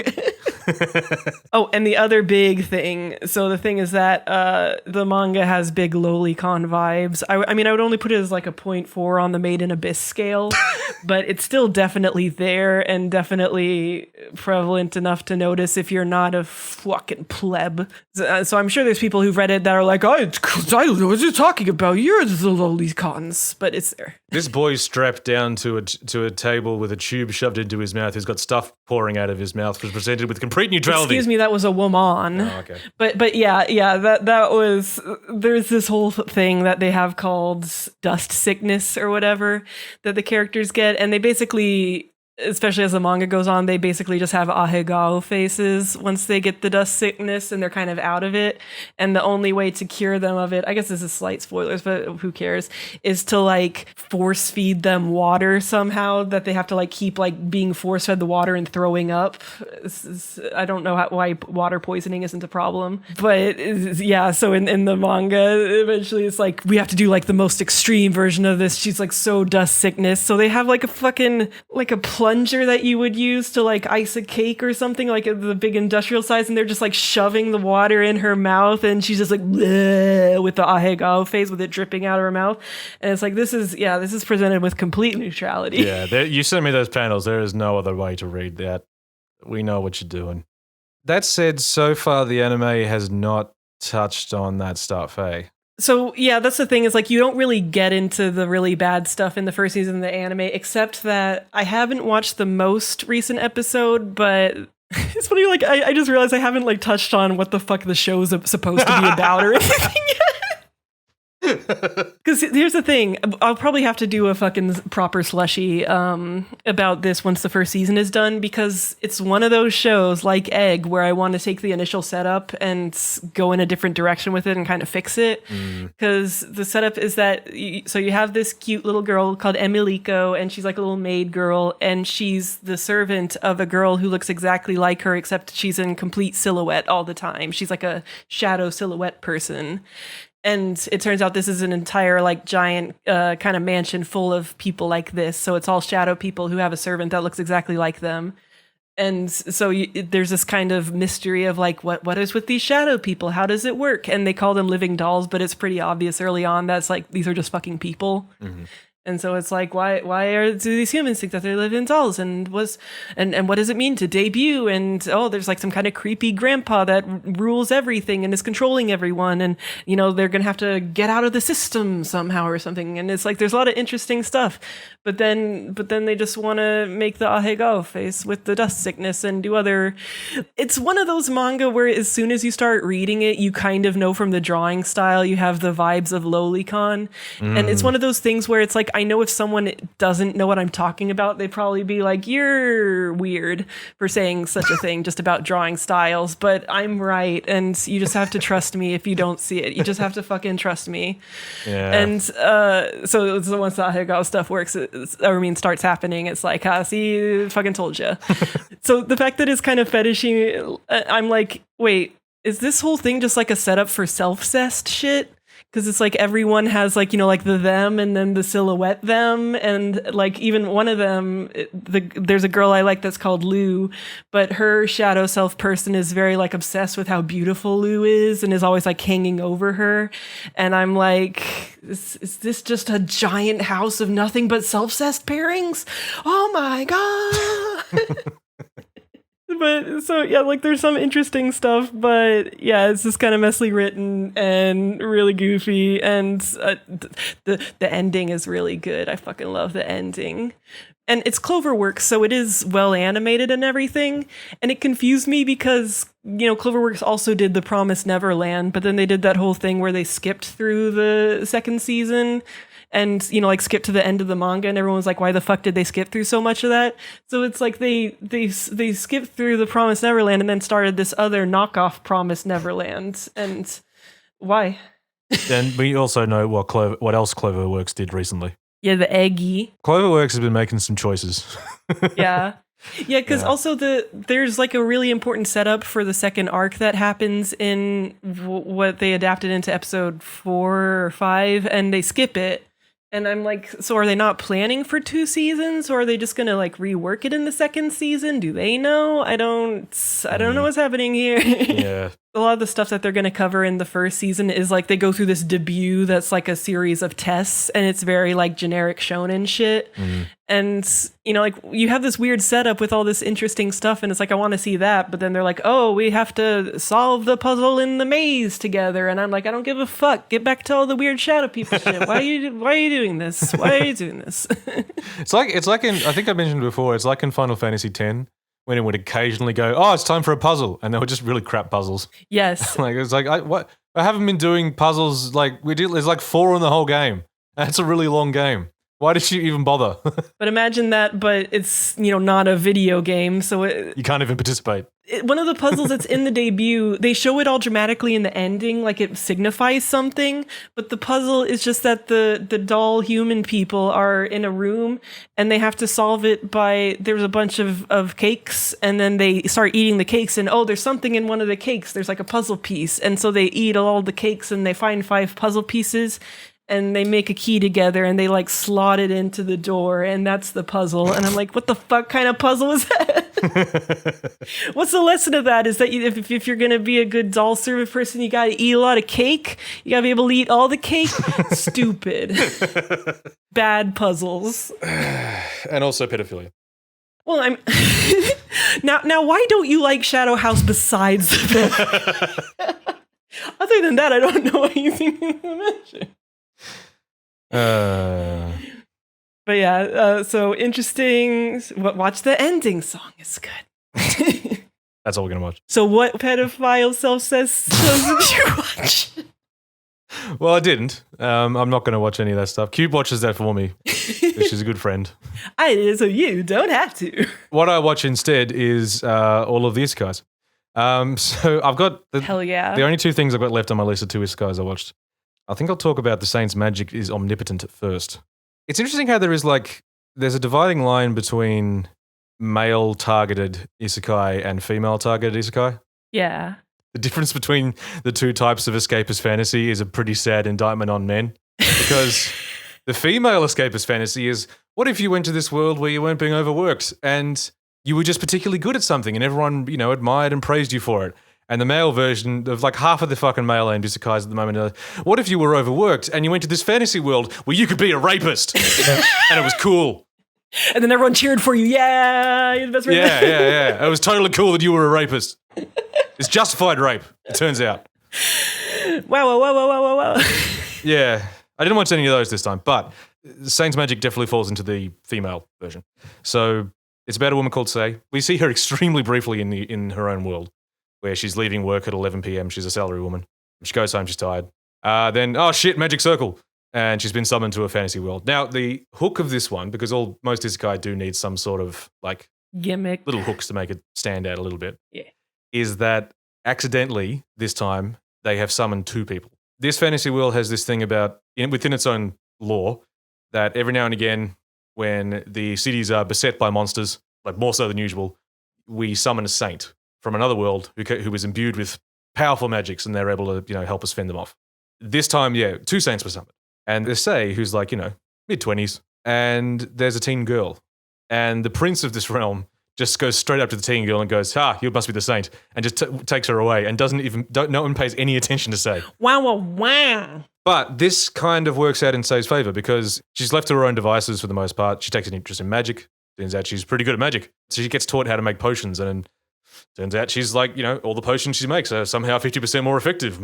Is her magic power omnipotent? We discover that it is, yes.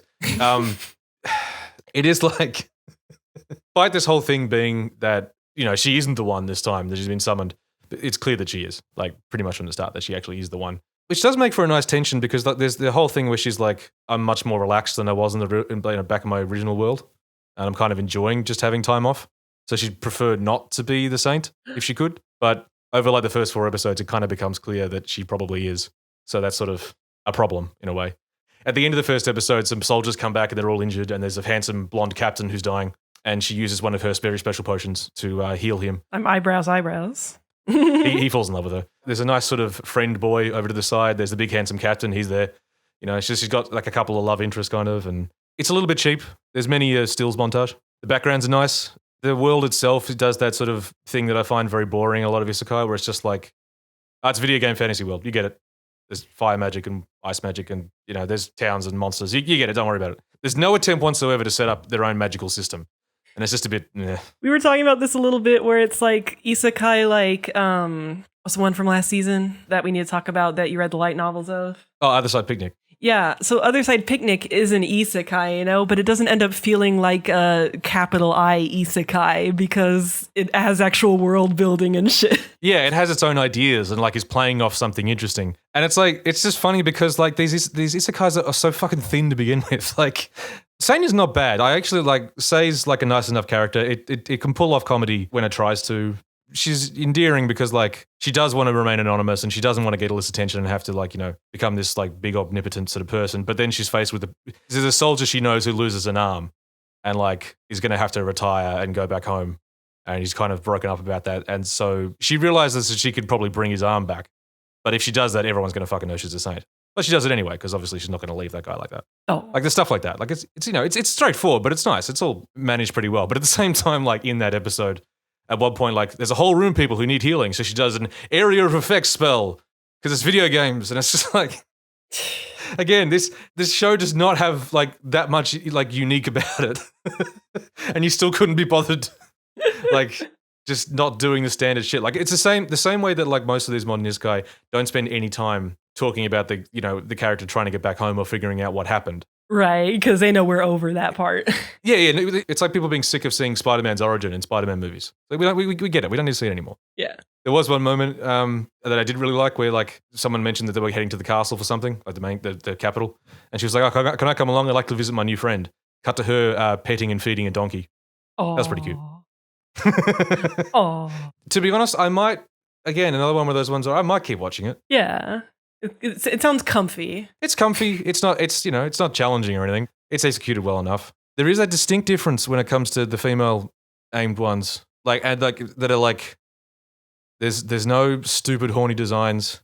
There's not a lot of stupid sex jokes. Like there's just a nice lack of the normal shit that you have to put up with isekai. Yeah, Like, in terms of like a fantasy, you know, it's like, wow, what if in a world I was really good at something and I didn't have to be so fucking stressed out all the time with his normal things. Yeah. It's like, oh yeah, girl, I feel it. yeah, that's the fantasy. What if I had a natural talent and it was useful to people and they admired me for it? Yeah. It's like, wow, it's a basic fantasy, but you know, can relate. Yeah, it sounds like from what I've heard, the other one sounds like it has a lot in common with this, the one that you're going to have to talk about next. Oh, we'll get to that. We'll see. Oh, fuck. All right, so is it my motherfucking turn? It's your turn. Okay, what the fuck do I want to talk about next? Okay, so, wait, I need to think of a stretch transition for this one. You gotta keep it up. I can't think of a single one. It's The World Ends With You, the animation. Speaking of video games. Yeah, video game. So, Subarashi Kono Sekai, the animation. I watched 3 episodes of this. It's one of those adaptations of a video game that it is a TV show that I'm watching, but it doesn't feel like I'm watching a TV show somehow. It feels like it assumes that you've already watched the game and is just kind of like speed running through the plot. And the pacing is very strange, and it's like, That sort of failed adaptation. Yeah, that's pretty common, IMO. It's like, it just feels like it's for people who is like, oh, I want to see the characters in slightly more motion than they are in the game. Because it's because they wanted to keep the visual style exactly how it is in the game, which is like an impressive thing to go for. But because it's so stylized, it feels like they couldn't animate them very much. And so it's just like, I don't really feel like I'm watching like proper animation, really. Like kind of like what was going on with some of Hanako-kun, but worse, because it's even like less motion and it feels more like flash motion-y. To the point where in the action scenes, sometimes they're 3D models, and I kind of wish they were the entire time, because then they can actually like have a proper full range of motion animation. And the 3D models actually look really impressive in how they kind of ported the design aesthetic over to the 3D. And I was like, man, I just like kind of see that for the whole show, and that's impressive. But usually they're 2D, and so they have to just kind of look in a single direction and turn at 2 frames per second. Oh, so The World Ends With You. If you've never played it, is about you'll never believe it's a game with eliminations, but you'll never believe the eliminations are deadly. It's a deadly game where different people in the modern world have to fight each other. Oh my god. The aesthetic of it's very important. It's very much centered around like Shibuya and all the like modern fashion and stuff, or at least it was very modern at the time. I don't even know if it's a little outdated. Yeah, I was going to say, because this is the funny thing about this is like the game's quite old at this point. Yeah. It's been 10 years old at least, isn't it? Because like I remember reading like a Penny Arcade comic about it, which means it's an old game. Yeah, it's funny because it was on the, oh God, that's right. They had like the podcast about it. Oh my God, I'm old. And I realized last time people called me out because I called it a 3DS game, but it's just a DS game. But I've gotten so used to saying the phrase 3DS that I forgot that there were things that were just DS games. Yeah. And they thought the dual screen thing was going to be really useful and important. Oh my God. Look, I still love the 3DS, but I would have loved the Vita more if they put games on it. So I really like the music in The World Ends With You. It had a lot of nice, fun kind of pop stuff. But a lot of them would have English versions and Japanese versions of the songs. And the anime uses like a remix English version of the main theme, Twister. And apparently they were going to have a different theme, but like it fell through, and that's unfortunate. Because the opening just feels like the way that it's mixed is like, okay, oh fuck, they're playing Twister. I remember this. But the guy that's singing on top of it is like too loud in a way where it sounds kind of like a guy trying to sing along to the song in English. And it's like he's like barely keeping up with the pace of the lyrics, and it sounds really funny to me. It just sounds wrong somehow. And then the opening just kind of like keeps going on to where you like think it's over, but then it's just showing you more generic monsters and whatnot. And I'm like, what happened here? It's pointless asking if like the characters are interesting or the plot's interesting, because it doesn't do a good job of adapting any of that stuff. It was just rushing through it, does it? Yeah, it's interesting because I don't remember Neku, the main character, being as much of a fucking dick in the game, but maybe it just like doesn't feel as much when it's, like you're an RPG character, and being kind of surly is more natural in an RPG. But in the anime, he seems like a complete fucking asshole. Maybe he always was. I don't know, but it's worse in the anime, or like it doesn't flow as well. And I'm just like, geez, Safi is such a bitch. And Shiki's all right. She's just kind of generic, the girl one. Yeah. And it is funny because one of the things that never looked super great with the game is the way that her anatomy is, because she has like a midriff showing, but her waist is like so fucking skinny, and then her hips are really wide, but in a way that's shaped to where it looks like you're just seeing her pelvic bones sticking out. And it's like, fucking feed this girl a single piece of food. This is terrifying. So sometimes you can see it like that in the anime, and I'm like, oh, I wish you would have like updated this a bit. It's just so painful, this poor girl. Yeah. Oh, yeah. Yeah. She looks malnourished. No. That looks too good, Saw. You post there we go. That's the real shit. Yeah, okay. Yeah, fair. Yeah, it's so much. And it's like, otherwise I like her design. It's got that fun kind of super exaggerated thing going on. But yeah, then the anatomy is like, But yeah, the anime is just so, like, I said in our taster preview that I was hoping to watch it to kind of maybe understand the plot better. That's not going to happen. And, God, look at what they adapted it to 3D when the characters were in Kingdom Hearts. It's so scary. Yeah, oh yeah, that's oof. But yeah, it's like there's this one guy who's like the bartender guy that I remember liking because he's kind of like a tired, cool guy. But I remember always being confused as to what his role was, and it was mostly inside material. And he just keeps showing up in the anime, and the characters are just like, "Oh, it's that guy again." And I'm like, let's explain him. I don't let's explain anything. I'm not watching a show. This isn't a show. So yeah, I would not recommend it if you haven't played the games. If you've had and you just really want to see it with like full voice acting, I guess you could check it out. But in terms of actually being a show, it's not a show really. That's a shame. But so what else you got? A show I watched What a link. Fuck yeah, we're so goddamn pro at this now. Yeah, so like I said before, Saints is very much, the female targeted sort of style fantasy. 300 years killing slimes is not that. What are you talking about? I'm ready for this ace woman rep that I was promised. Tell me about this awesome rep, Feen. Yeah, well, we'll see. Look, it might be something they talk about more in the light novel. I don't know. In this, it ain't there. So, it's about a woman, 27-year-old woman, salary woman called Azusa, who worked herself to death in her office. Like she actually just died. She keeled over and died in her office from working too much. It keep happening. God, who's a cute anime girl, says, "You had a rough trot. What if I made you immortal in a nice Highlands fantasy land somewhere?" Right, sweet. She was like, "Cool." So she does that, and is a witch. She has a house now, and she goes walking into the village that's nearby, and there's a slime, very little slime. Oh. So she was given a little sword, so she attacks it, and it drops a little crystal. She kills a few more. She takes them into the town, and there's an adventurers guild in the town that tells her yeah, we can give you money for those little crystals. Cool, there's a bit of income, some of the hard work. So her entire aim in this second chance at life she's been given is just to take it as easy as possible all the time. You goody. And she does that for about 300 years. That's a long fucking ass time, Phoenix. In that time, she's, because she's a witch, she's able to make like medicines for people in the town, so they kind of know her and treat her a bit like, like a very local deity. Yeah. What happens though is that, again with video games, when she first gets to the Adventurers Guild, there's like a big slab that has a gem in it, and they say, "Look, just put your hand in here, it registers you with the guild so we can give you cash." And it brings up a fucking screen that has like her stats and says she's level 1. Video game. So fucking annoying. Anyway, the inciting incident of this is that 300 years later, the person who works at the place now is like, you're super cool. Could I have a look at your stats? And she's like, oh, look, they're not going to be very interesting. All I do is kill slimes.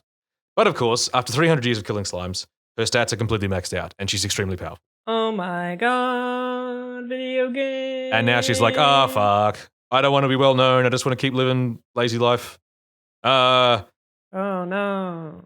Then some adventurers find out, and she has to fight them off, and she does it very easily. Then a dragon shows up and wants to fight her. Big dragon. And of course, she beats the dragon very easily. Is this a sexy dragon? No, it's just a dragon. Just a big old dragon. Okay. Like a traditional looking dragon. The dragon accidentally stumbles into her house and breaks a bit of it. And so she gets cross, and the dragon's like, I'm really sorry, and runs home and gets its money. The next day it comes back with the money, but now it's a cute girl called Leica. You lied to me. You misled me. 'Twas a sexy dragon after all. But she's not particularly sexy. She's just kind of cute. Oh, okay. Yeah, that does look pretty cute. Yeah, she's pretty cute. She wants to become Azusa's, pupil because she realizes she's got a lot to learn. Okay, wait. I gotta say real quick, looking at this picture, I respect this giant hat game. Yeah. That hat's big as fuck. She does have a very big hat. Hell yeah. Yeah. There is this sort of nice message in there about, like, the lesson that Azusa took from her previous life was that, like, don't kill yourself working. Just, like, do a moderate amount every day and take time to enjoy yourself if you can. Because that's, like, the first thing that, like, Lake is doing is, like, building the new house, and she wants to work into the night because she probably could, and da-da-da-da. And Azusa's like, no, we are stopping for the day. The sun's going down. That means we stop. We're going into town. We're going to have a nice dinner and shit. There's a nice little message. Yeah, about taking her easy. The next episode is about, like, how she's been killing slimes? Yeah. It turns out the slimes have souls. Like, a small girl turns up her house calling her mama because her and her sister are the manifestation of all of the souls of slimes that she's killed over the last 300 years. Oh, they've, like, congealed into a person? Yeah, they've congealed into 2 spirits. Like you do. Yeah, and she, like, fights one of them, and they end up being adopted, and now they're her daughters. And it's like, it's all going okay. It's all cute enough. She's getting a little family together. And then in episode 3, Eyebrows. meet Halkara, who's an elf. Okay. He's a big titty elf. It's the first thing we see is the tits and the butt. Boing, And they boing. bounce around a lot. They bounce all the time. And her whole thing is that she makes energy drinks, like fantasy energy drinks. That's funny. Kind of cute. That's funny. It's but she's got Beelzebub after her because apparently Beelzebub drank one, but they're really bad for demons, and she got really sick. I mean, they're really bad for humans, too. Oh yes, I yeah. Sips your monster. don't drink Monster specifically. I do. So yeah, she's good at mushrooms, so they go out to the forest to pick some mushrooms. But then She's good at mushrooms is an interesting turn of phrase. well, she's an apothecary, so like she makes medicine. But Hell yeah, brah. Halkara, she picks they roast some mushrooms, but oh no, Halkara's eaten the wrong mushroom. That has it's a poisonous mushroom, and like the first thing it does is makes you laugh too much, which is how they realize that she ate the poisonous mushroom. And then the second thing the mushroom does is it's an aphrodisiac, and so she's all horny and she wants to fuck a main character. Oh wow! Well, And she's I'm got the really boobs. excited for that WLW rep. The main character hits her with a spell, and it goes away. But Got like, her- there's also a scene where she tries to like give her one of her uniforms to say like you're my apprentice, but of course her boobs and her butt don't fit in it. And that's the thing. And she's going to be sticking around. She's going to be a main character. It's just this fucking titty nurse, fucking elf, and I yeah. see. So it's Yeah. it's interesting because it's like like the Saints' magic is omnipotent. It's like, well, it's a salary woman who overworked and now she gets to be in a isekai where she's really good and is a little lazier. But it sounds like this one's like all that for boys. Yeah. It's definitely more dude aimed. And like at first I thought the two little kids were kind of cute, but like based on just looking at the OP, Titty Elf might be the only horny character. But even then, it's like now that I know that this is kind of aimed at dudes, now I'm just a bit more sus of the whole Don't thing. trust anime ever. Never ever trust anime. Yeah. And yeah, like Sarah's saying in the chat, you can tell which of these two was written by a dude. It's just weird because like, yeah, it's like it does have stuff, it's not the worst thing. Like, as definitely by the standard of isekai, especially like dude aimed isekai. But yeah, I don't know. If you're gonna watch one isekai this season, this ain't it. Yeah, Saints magic over this. It sounds like. Yeah. Oh, yeah. 100%. Excellence. Okay, so wait, the only other one I had to talk about. Wait, I'm gonna figure out a transition. So you say that you watched a show with multiple women in it. Well, I too watched a show that has more than one female character in it. Coincidentally, is Zombieland Saga Revenge. Oh, of course. So here's the thing. I've only watched the first episode of it. So I'm not comfortable like saying how it is compared to the first season. I will say the first episode. So I've been watching Mob Season 2. Like, Mob Season 2 is much more kind of like miserable than Mob Season 1, at least for the first while, in some ways. And the first episode of this also felt kind of like, oh, they're at their lowest moment and like we're actually getting serious now and the girls really got to deal with real zombie problems or something. And I'm like, that's not what I'm here for. That's not what I'm here for. Yeah. And so I don't know if that immediately is gone by the next few episodes and they're just happy times again. It might be, but I am excited to see my girls again. I've heard they haven't done a lot of focus on the courtesan girl still yet, and I want that. She's always who I wanted to know more about in the first season. I thought she was interesting, and I liked how she was kind of Lily's mama, and they would hang out a lot. But give me more of that fucking courtesan content. Fucking show, I like her. Oh, but something I noticed of the singing in the first episode, so there's a character named Junko who has a really cute design. She's the one with like the short white bob hair. But her singing voice is very deep in a way that like doesn't look like it fits her character design. And it's like sometimes auto-tuned, which I think is like a carryover from a funny thing that happened in the previous season where they got struck by lightning and then they had auto-tune singing voices. But That's cute. yeah, it was really funny. But it like happened to two characters, and now it's still that way. But I'm not sure if it's purposefully that way as a joke or if it's just bad auto tuning. But she definitely had the strongest, and it was like oof. This is kind of oof. And the 3D models are still kind of and I don't like their idol outfits, so I hope they get new ones at some point this season because they just kind of like they're less charming than their civilian designs. No, I haven't watched it, but I did hear from people who have watched more of this season that it does seem like they're leaning into the thing that I was already bothered by when the show wasn't leaning into it, which was True zombie Sarah. that all these girls are dead. Like they're going to start sort of talking about that. And I was like, I was already like, I already can't watch the show because of just thinking about that too much. But to think that they actually are going to talk about them, like, oh man, I don't think anyone wants that. Like, Yeah, I just have your voice in my mind going to like, it's just really sad that they're all dead. It's like, yeah, that is kind of a bummer. Imagine that. yeah, This is really sad that they're all dead. yeah, it is. What can I say? Oh yeah, the OP is a banger. I had actually forgotten how the first opening was all like, they're like Super Sentai and it's cute, and the OP of this one also is really good and I like it a lot. So I'll definitely have to watch more of it, and hopefully it doesn't fucking depress me. That's illegal. Don't do this to me, Zombieland Saga. Don't make me feel like the way the Fiend felt the entire time. So that's still to be decided, but we'll watch more.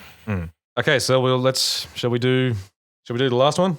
Big trigger one? All right. Hey, you fucking kids. Hey, you fucking kids. Let's talk about Dynazenon. You're so like disdainful of anyone who's excited for this show. I want to see the teens fighting the robots. Just kidding. No, it's just funny because it's... It has so much in common with Gridman, right? Where it's just like, you can tell the animators are having fun. They're excited about the robots and showing you their different weird teens. But it's just kind of like, so what are we doing here? Yeah. SSSS.Dynazenon is sort of a sequel. Like one of those sequels where it's just in the same world to SSSS. I don't even think that necessarily, because you didn't finish Gridman, but Gridman is in a very specific kind of situation, and so we've only seen the first 4 episodes of Dynazenon. I think they're up to like episode 6, but so far it seems like a very different situation. So it might be completely unrelated, or it might be tied in some weird way. Yeah, for me, it does have some of the same problems as Gridman in that the plot is strange. And the characters are not as engaging as they probably should be, for me at least. The characters are plentiful. There's lots of them, but I don't know that I really am interested in any of them. And there's just like the character conflicts they're trying to set up seem odd, I guess, is the main thing I would say. What do you mean, Phoenix? Tell me more. Okay, so the premise of the show is there's a main kid and there's this girl who... her thing is that she asks dudes to date her and then just like ghosts them, never shows up, and she's known for doing that. Typical WOM. Yeah, there's a bit of that. But then there's also this trash dude. Trash Kamina. Who seems to be homeless. He's solid. Yeah. I like Trash Kamina. The main dude gets asked out by the girl who just never shows up, but main dude coincidentally also gave Trash Man a sweet bun.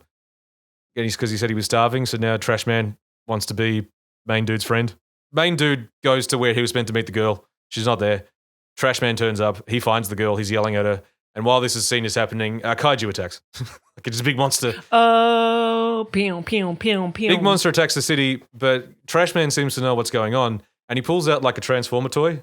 Then it turns into an actual giant transformer. And he grabs girl and the main guy. And this other character who I do not fucking know what the go is with this idiot yet. Just some unemployed guy who has a cousin who's like underage that lives with him and all the time for some reason. Don't like her. Don't want her in show. Very concerned why this girl is here now. Yeah. Yeah, she just is always in his room, and she calls him senpai, and he's her cousin, and it's just like, why are you? I don't trust. It's weird. And they keep joking about, like, she keeps saying, oh, people think we're dating. Yeah, just go away. Anyway, the kaiju's there, and then the robot comes out, and so they all get in the robot, and it's one of those like a Voltron style robot where there's 5 separate parts that can move around on their own. There's like a boat and a car. But aren't there only 4? 4. Sorry, you're right. Yes, there's 4. Yeah, there's 4 bits. Very important. There's a plane, there's a boat, there's a car, and there's like a robot dinosaur man. There's a plane, a boat, a car, and a guy. Yeah, and a guy. And when they all combine, it's the Dynazenon, and it fights the kaiju and it beats it. Now, there's also 4 other people in silly suits who are the kaiju eugenicists who can, like, when kaiju turn up, they're usually small, but like a kaiju eugenicist can take control of it and make it big and make it destroy the city. There is this weird plot element where like the kaiju eugenicists are like clearly trying to get people killed. and are doing like, unlike in Gridman, they're doing permanent damage to the city. Like after a kaiju attack, you will see areas of the city that are still ruined. And like you'll see classmates talking about how, someone lost their house and they're living in a camp at the moment and stuff. But there comes this thing where all the eugenicists start talking to the main boy and they keep asking him, well, why do you want to fight kaiju? Is it really about that you just want to fight something in yourself? Is it really you're doing it for selfish reasons? And it's like, no, the kaiju are destroying shit. It seems like there's a perfectly valid reason to fucking fight the kaiju. What are you talking about? But no one ever says that. Everyone sort of goes, yes, interesting. Yeah, this interesting thing is like, you could say like, are you sure that you're fighting them, not for a selfish reason? But for some reason, they take it to the extent of like, maybe you shouldn't be because you're just doing it for a selfish reason. It's like, no, you definitely should be. Like Trashman and the other eugenicists and stuff keep talking about, like they all want the kaiju to do something for them because they keep saying that the kaiju can make the impossible happen. And it's like, they mostly just seem like big monsters that wreck shit. They don't seem like they do anything else. Like, yeah, they're like, we want to create a world where kaiju are needed. And I'm like, I don't, whatever, dude, you're weird. It's one of those things where, like, I might be more interested in what the fuck is going on in this plot if it wasn't Trigger. Do you know what I mean? Because it's probably not something that they've thought about deeply. Yeah, it's one of those things where it's like, I know your guys' track record. I don't know that you've actually worked this out. Or that you are going to stick the landing. Because as much as I like Trigger stuff, as much as I really like some Trigger stuff, writing is not their strong suit. They need to hire some writers. Yeah, it's funny because my main problem with Gridman, besides like other things, is that it just felt like they just wanted to put in so many characters, and so many of them, like, I love fucking Caliber, he's my husband, but he had that whole squad of 3 guys, and like honestly none of them needed to be there besides Caliber, my husband.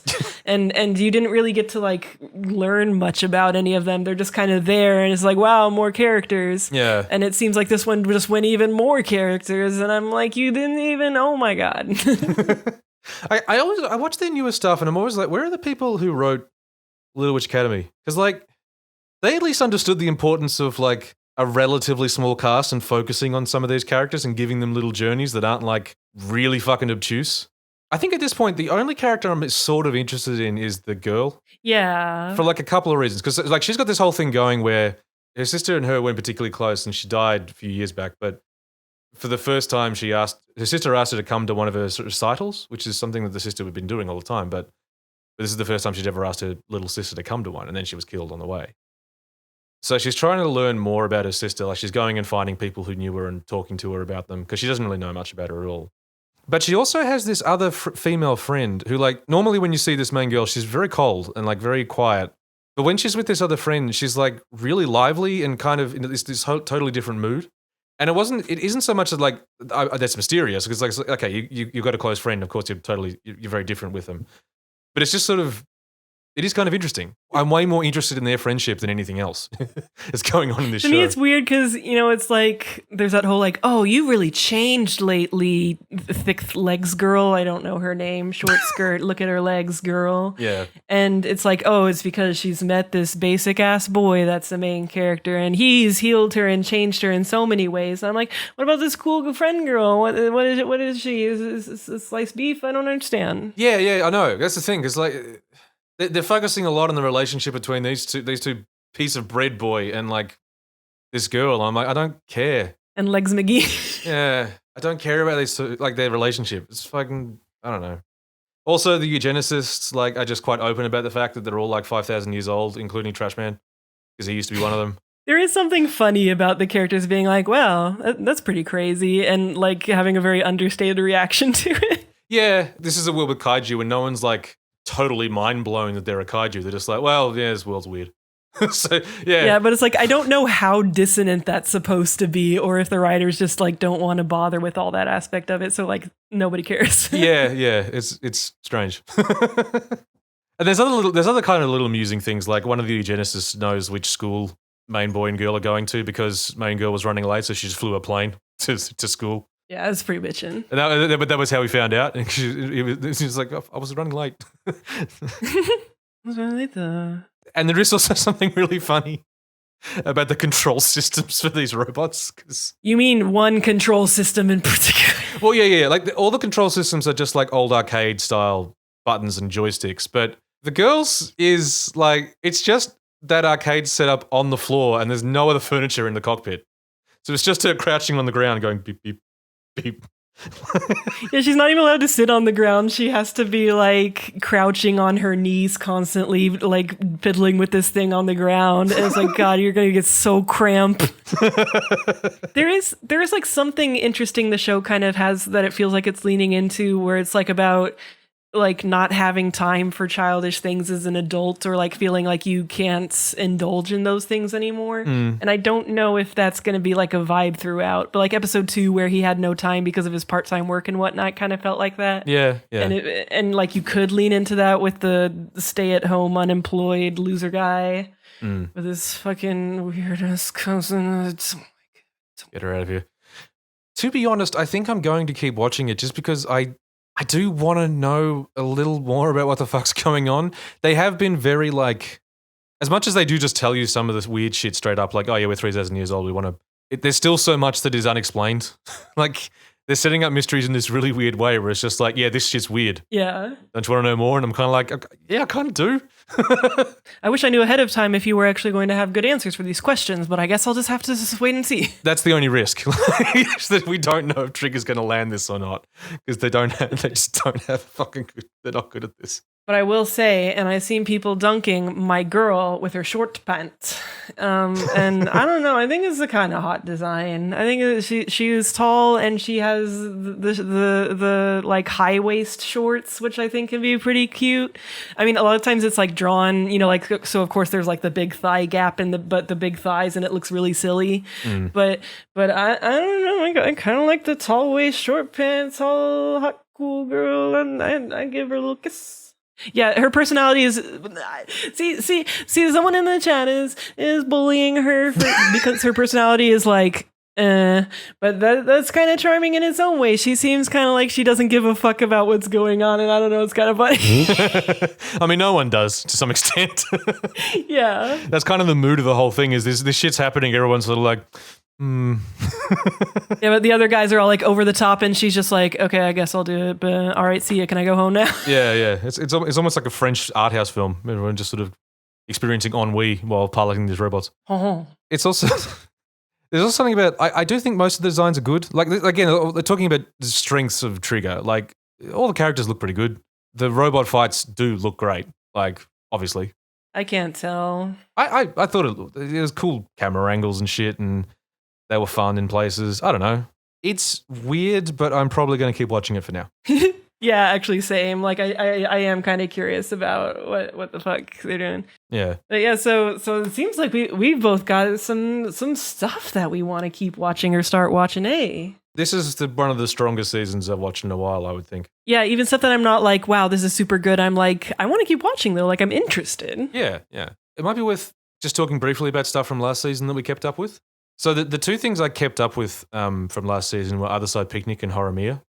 Now, Horimiya, I got most of the way to the end, but I kind of dropped off for two reasons. One, there was this developing plot with two of the side characters. I think it's Yaru and I can't remember the guy's name, the guy with the purple hair. There was that girl, Sakura, who was in the student council who really liked Purple-Haired Boy and was like starting to court him and working up the guts to sort of ask him out. But Yaru, the little blonde-haired girl with the oversized jumper, secretly liked Purple-Haired Boy, but just didn't have the guts to say anything and wasn't going to. But she did have him pretend to be her boyfriend briefly to get rid of some other dude. It ended up being this thing where Sakura saw that and took the wrong message and went to Yaru and asked her, "Are you two dating?" And Yaru lied about it because she wasn't going to ask the Purple-Haired Boy out, but she wanted to stop anyone else from dating him as well. Oh, sorry, Yuki. It's not Yaru, it's Yuki. But then it seemed like the anime was still shipping those two even after she did this shitty thing. And I was just like, I don't like these characters anymore. It really put me off. The other thing that bothered me was the way the anime handled Hori's slight S&M kink. It was funny at first. She had this thing of she liked being sort of humiliated in public. It sort of got her going. and obviously Miyahara's a nice boy and wasn't really into it. But in the other versions of the story, there's this whole thing developing about how this is like, this is a compromise that you make as a couple, right? Miyahara's not really that into it, but he wants to make her happy, so he plays along. But he also draws lines where he's unwilling to do, like, she would like to be hit sometimes, but he is completely unwilling to do that in the other versions of the story. And he says that, I play along to this point, but that's as much as I'm comfortable with. And that's the compromise they reach. And that's healthy. Like, that's, if, one person in a couple is into something the other one isn't, that's a pretty healthy place to get to. In the anime, they never really have that conversation. And the other thing is that, like, Harumiya does hit her a few times in public, even though it's something that she wants, he's doing that anyway. And also, they do it in front of other people who don't know what's going on. And it's just sort of... Yeah, that sounds super fucking yikes. Yeah, it's just a bit, like, it's played for comedy, but it's just a bit uncomfortable. It's just slightly over the line for me of, like... It's too much. It's, in what is otherwise a slice of life, the show isn't quite goofy or unreality enough to get away with playing so loose with this. It's not as bad as playing loose with more serious stuff, but it is one of those things where I feel like you don't want to, like, skim over this stuff, Yeah. Like, if you want to put this stuff in your show and you want to play around with it, and it is in the source material and handled better, it's just, I think you need to dedicate a little bit more time to explaining how this works, and they don't do it, and it's lesser for it. Makes sense. With Other Side Picnic, I actually started reading the light novels. There's 6 out at the moment, only 4 of them have been translated into English, and I'm all caught up on those. The light novels are definitely the better version of the story. Oh, yeah. I still like the anime. I think there's lots of good stuff in there, but the way they messed with the timeline and sort of focused on, I think, some of the wrong things in places, it's just a weaker adaptation in general. It's probably still worth watching and seeing if you dig it, but I do think if you want to read the better version, the light novels are quite good. And I might end up doing a slushy about them at some point. Yeah, I want to hear about what happens later in the light novels. Did you keep up with anything from last season? Yeah, but we've talked about them on other podcasts. I mean, there's a show called Wonder Egg Priority. Maybe you've heard of it. And X-Arm. And those are the only ones that I actually finished from last season. And I never quite kept watching Cells at Work Black or anything. So yeah, we've covered my very important shows. Yeah, like we said, we can't slush about X-Arm. It's impossible. Yeah, you just have to watch it Anime of the Year. This is Anime of the Year. What else can I say? It's a masterpiece. Yeah, I guess that's it for this spring. Yeah, so what all are you planning to either start watching or continue watching? What's your anime homework? I'm going to keep watching Odd Taxi. I'm going to keep watching Vivy. Probably Dynazenon. Super Cub, definitely going to keep watching. Might keep watching Let's Make a Mug and Saints Magic. That's probably about it. I'm not sure there was anything in your list I want to check out, to be honest. Probably not. Yeah, because I'll keep watching Odd Taxi and Dynazenon. I'll probably keep watching Shadow's House just because it is interesting to see how the anime deals with some of that stuff. I'll keep watching Blue Reflection Ray because it's Mahos and I'm legally obligated. I'll keep watching Phantom Fairy Ranmaru because it's also Mahos and I'm also legally obligated and also it's hilarious. I want to watch Vivy and I want to watch more Zombieland Saga and I want to watch a little of your Super Cub. Oh no, there's too much anime! Ah, shit. Well, this is good though because we both started doing exercise to watch anime. Hell yeah! Tying the two things together. So yeah, this is plenty of exercise sessions. Yeah. I need to get back to. I want to use Twitter. This whole podcast is just me using people for different things. Thank you, audience, for being a part of this. You're all my accountability buddies. I want to use Twitter and tweet about whatever anime I'm watching when I exercise at night. And then I can use you all to be my accountability buddies and also to vent about anime. Oh, it's all a trick. It is fun. We've talked about this before, but it is fun watching new stuff as it's coming out. Yeah, because I usually don't do that at all. It's interesting. So, Well, have a nice anime, everybody. Maybe watch some. Yeah, go watch some anime. Bye.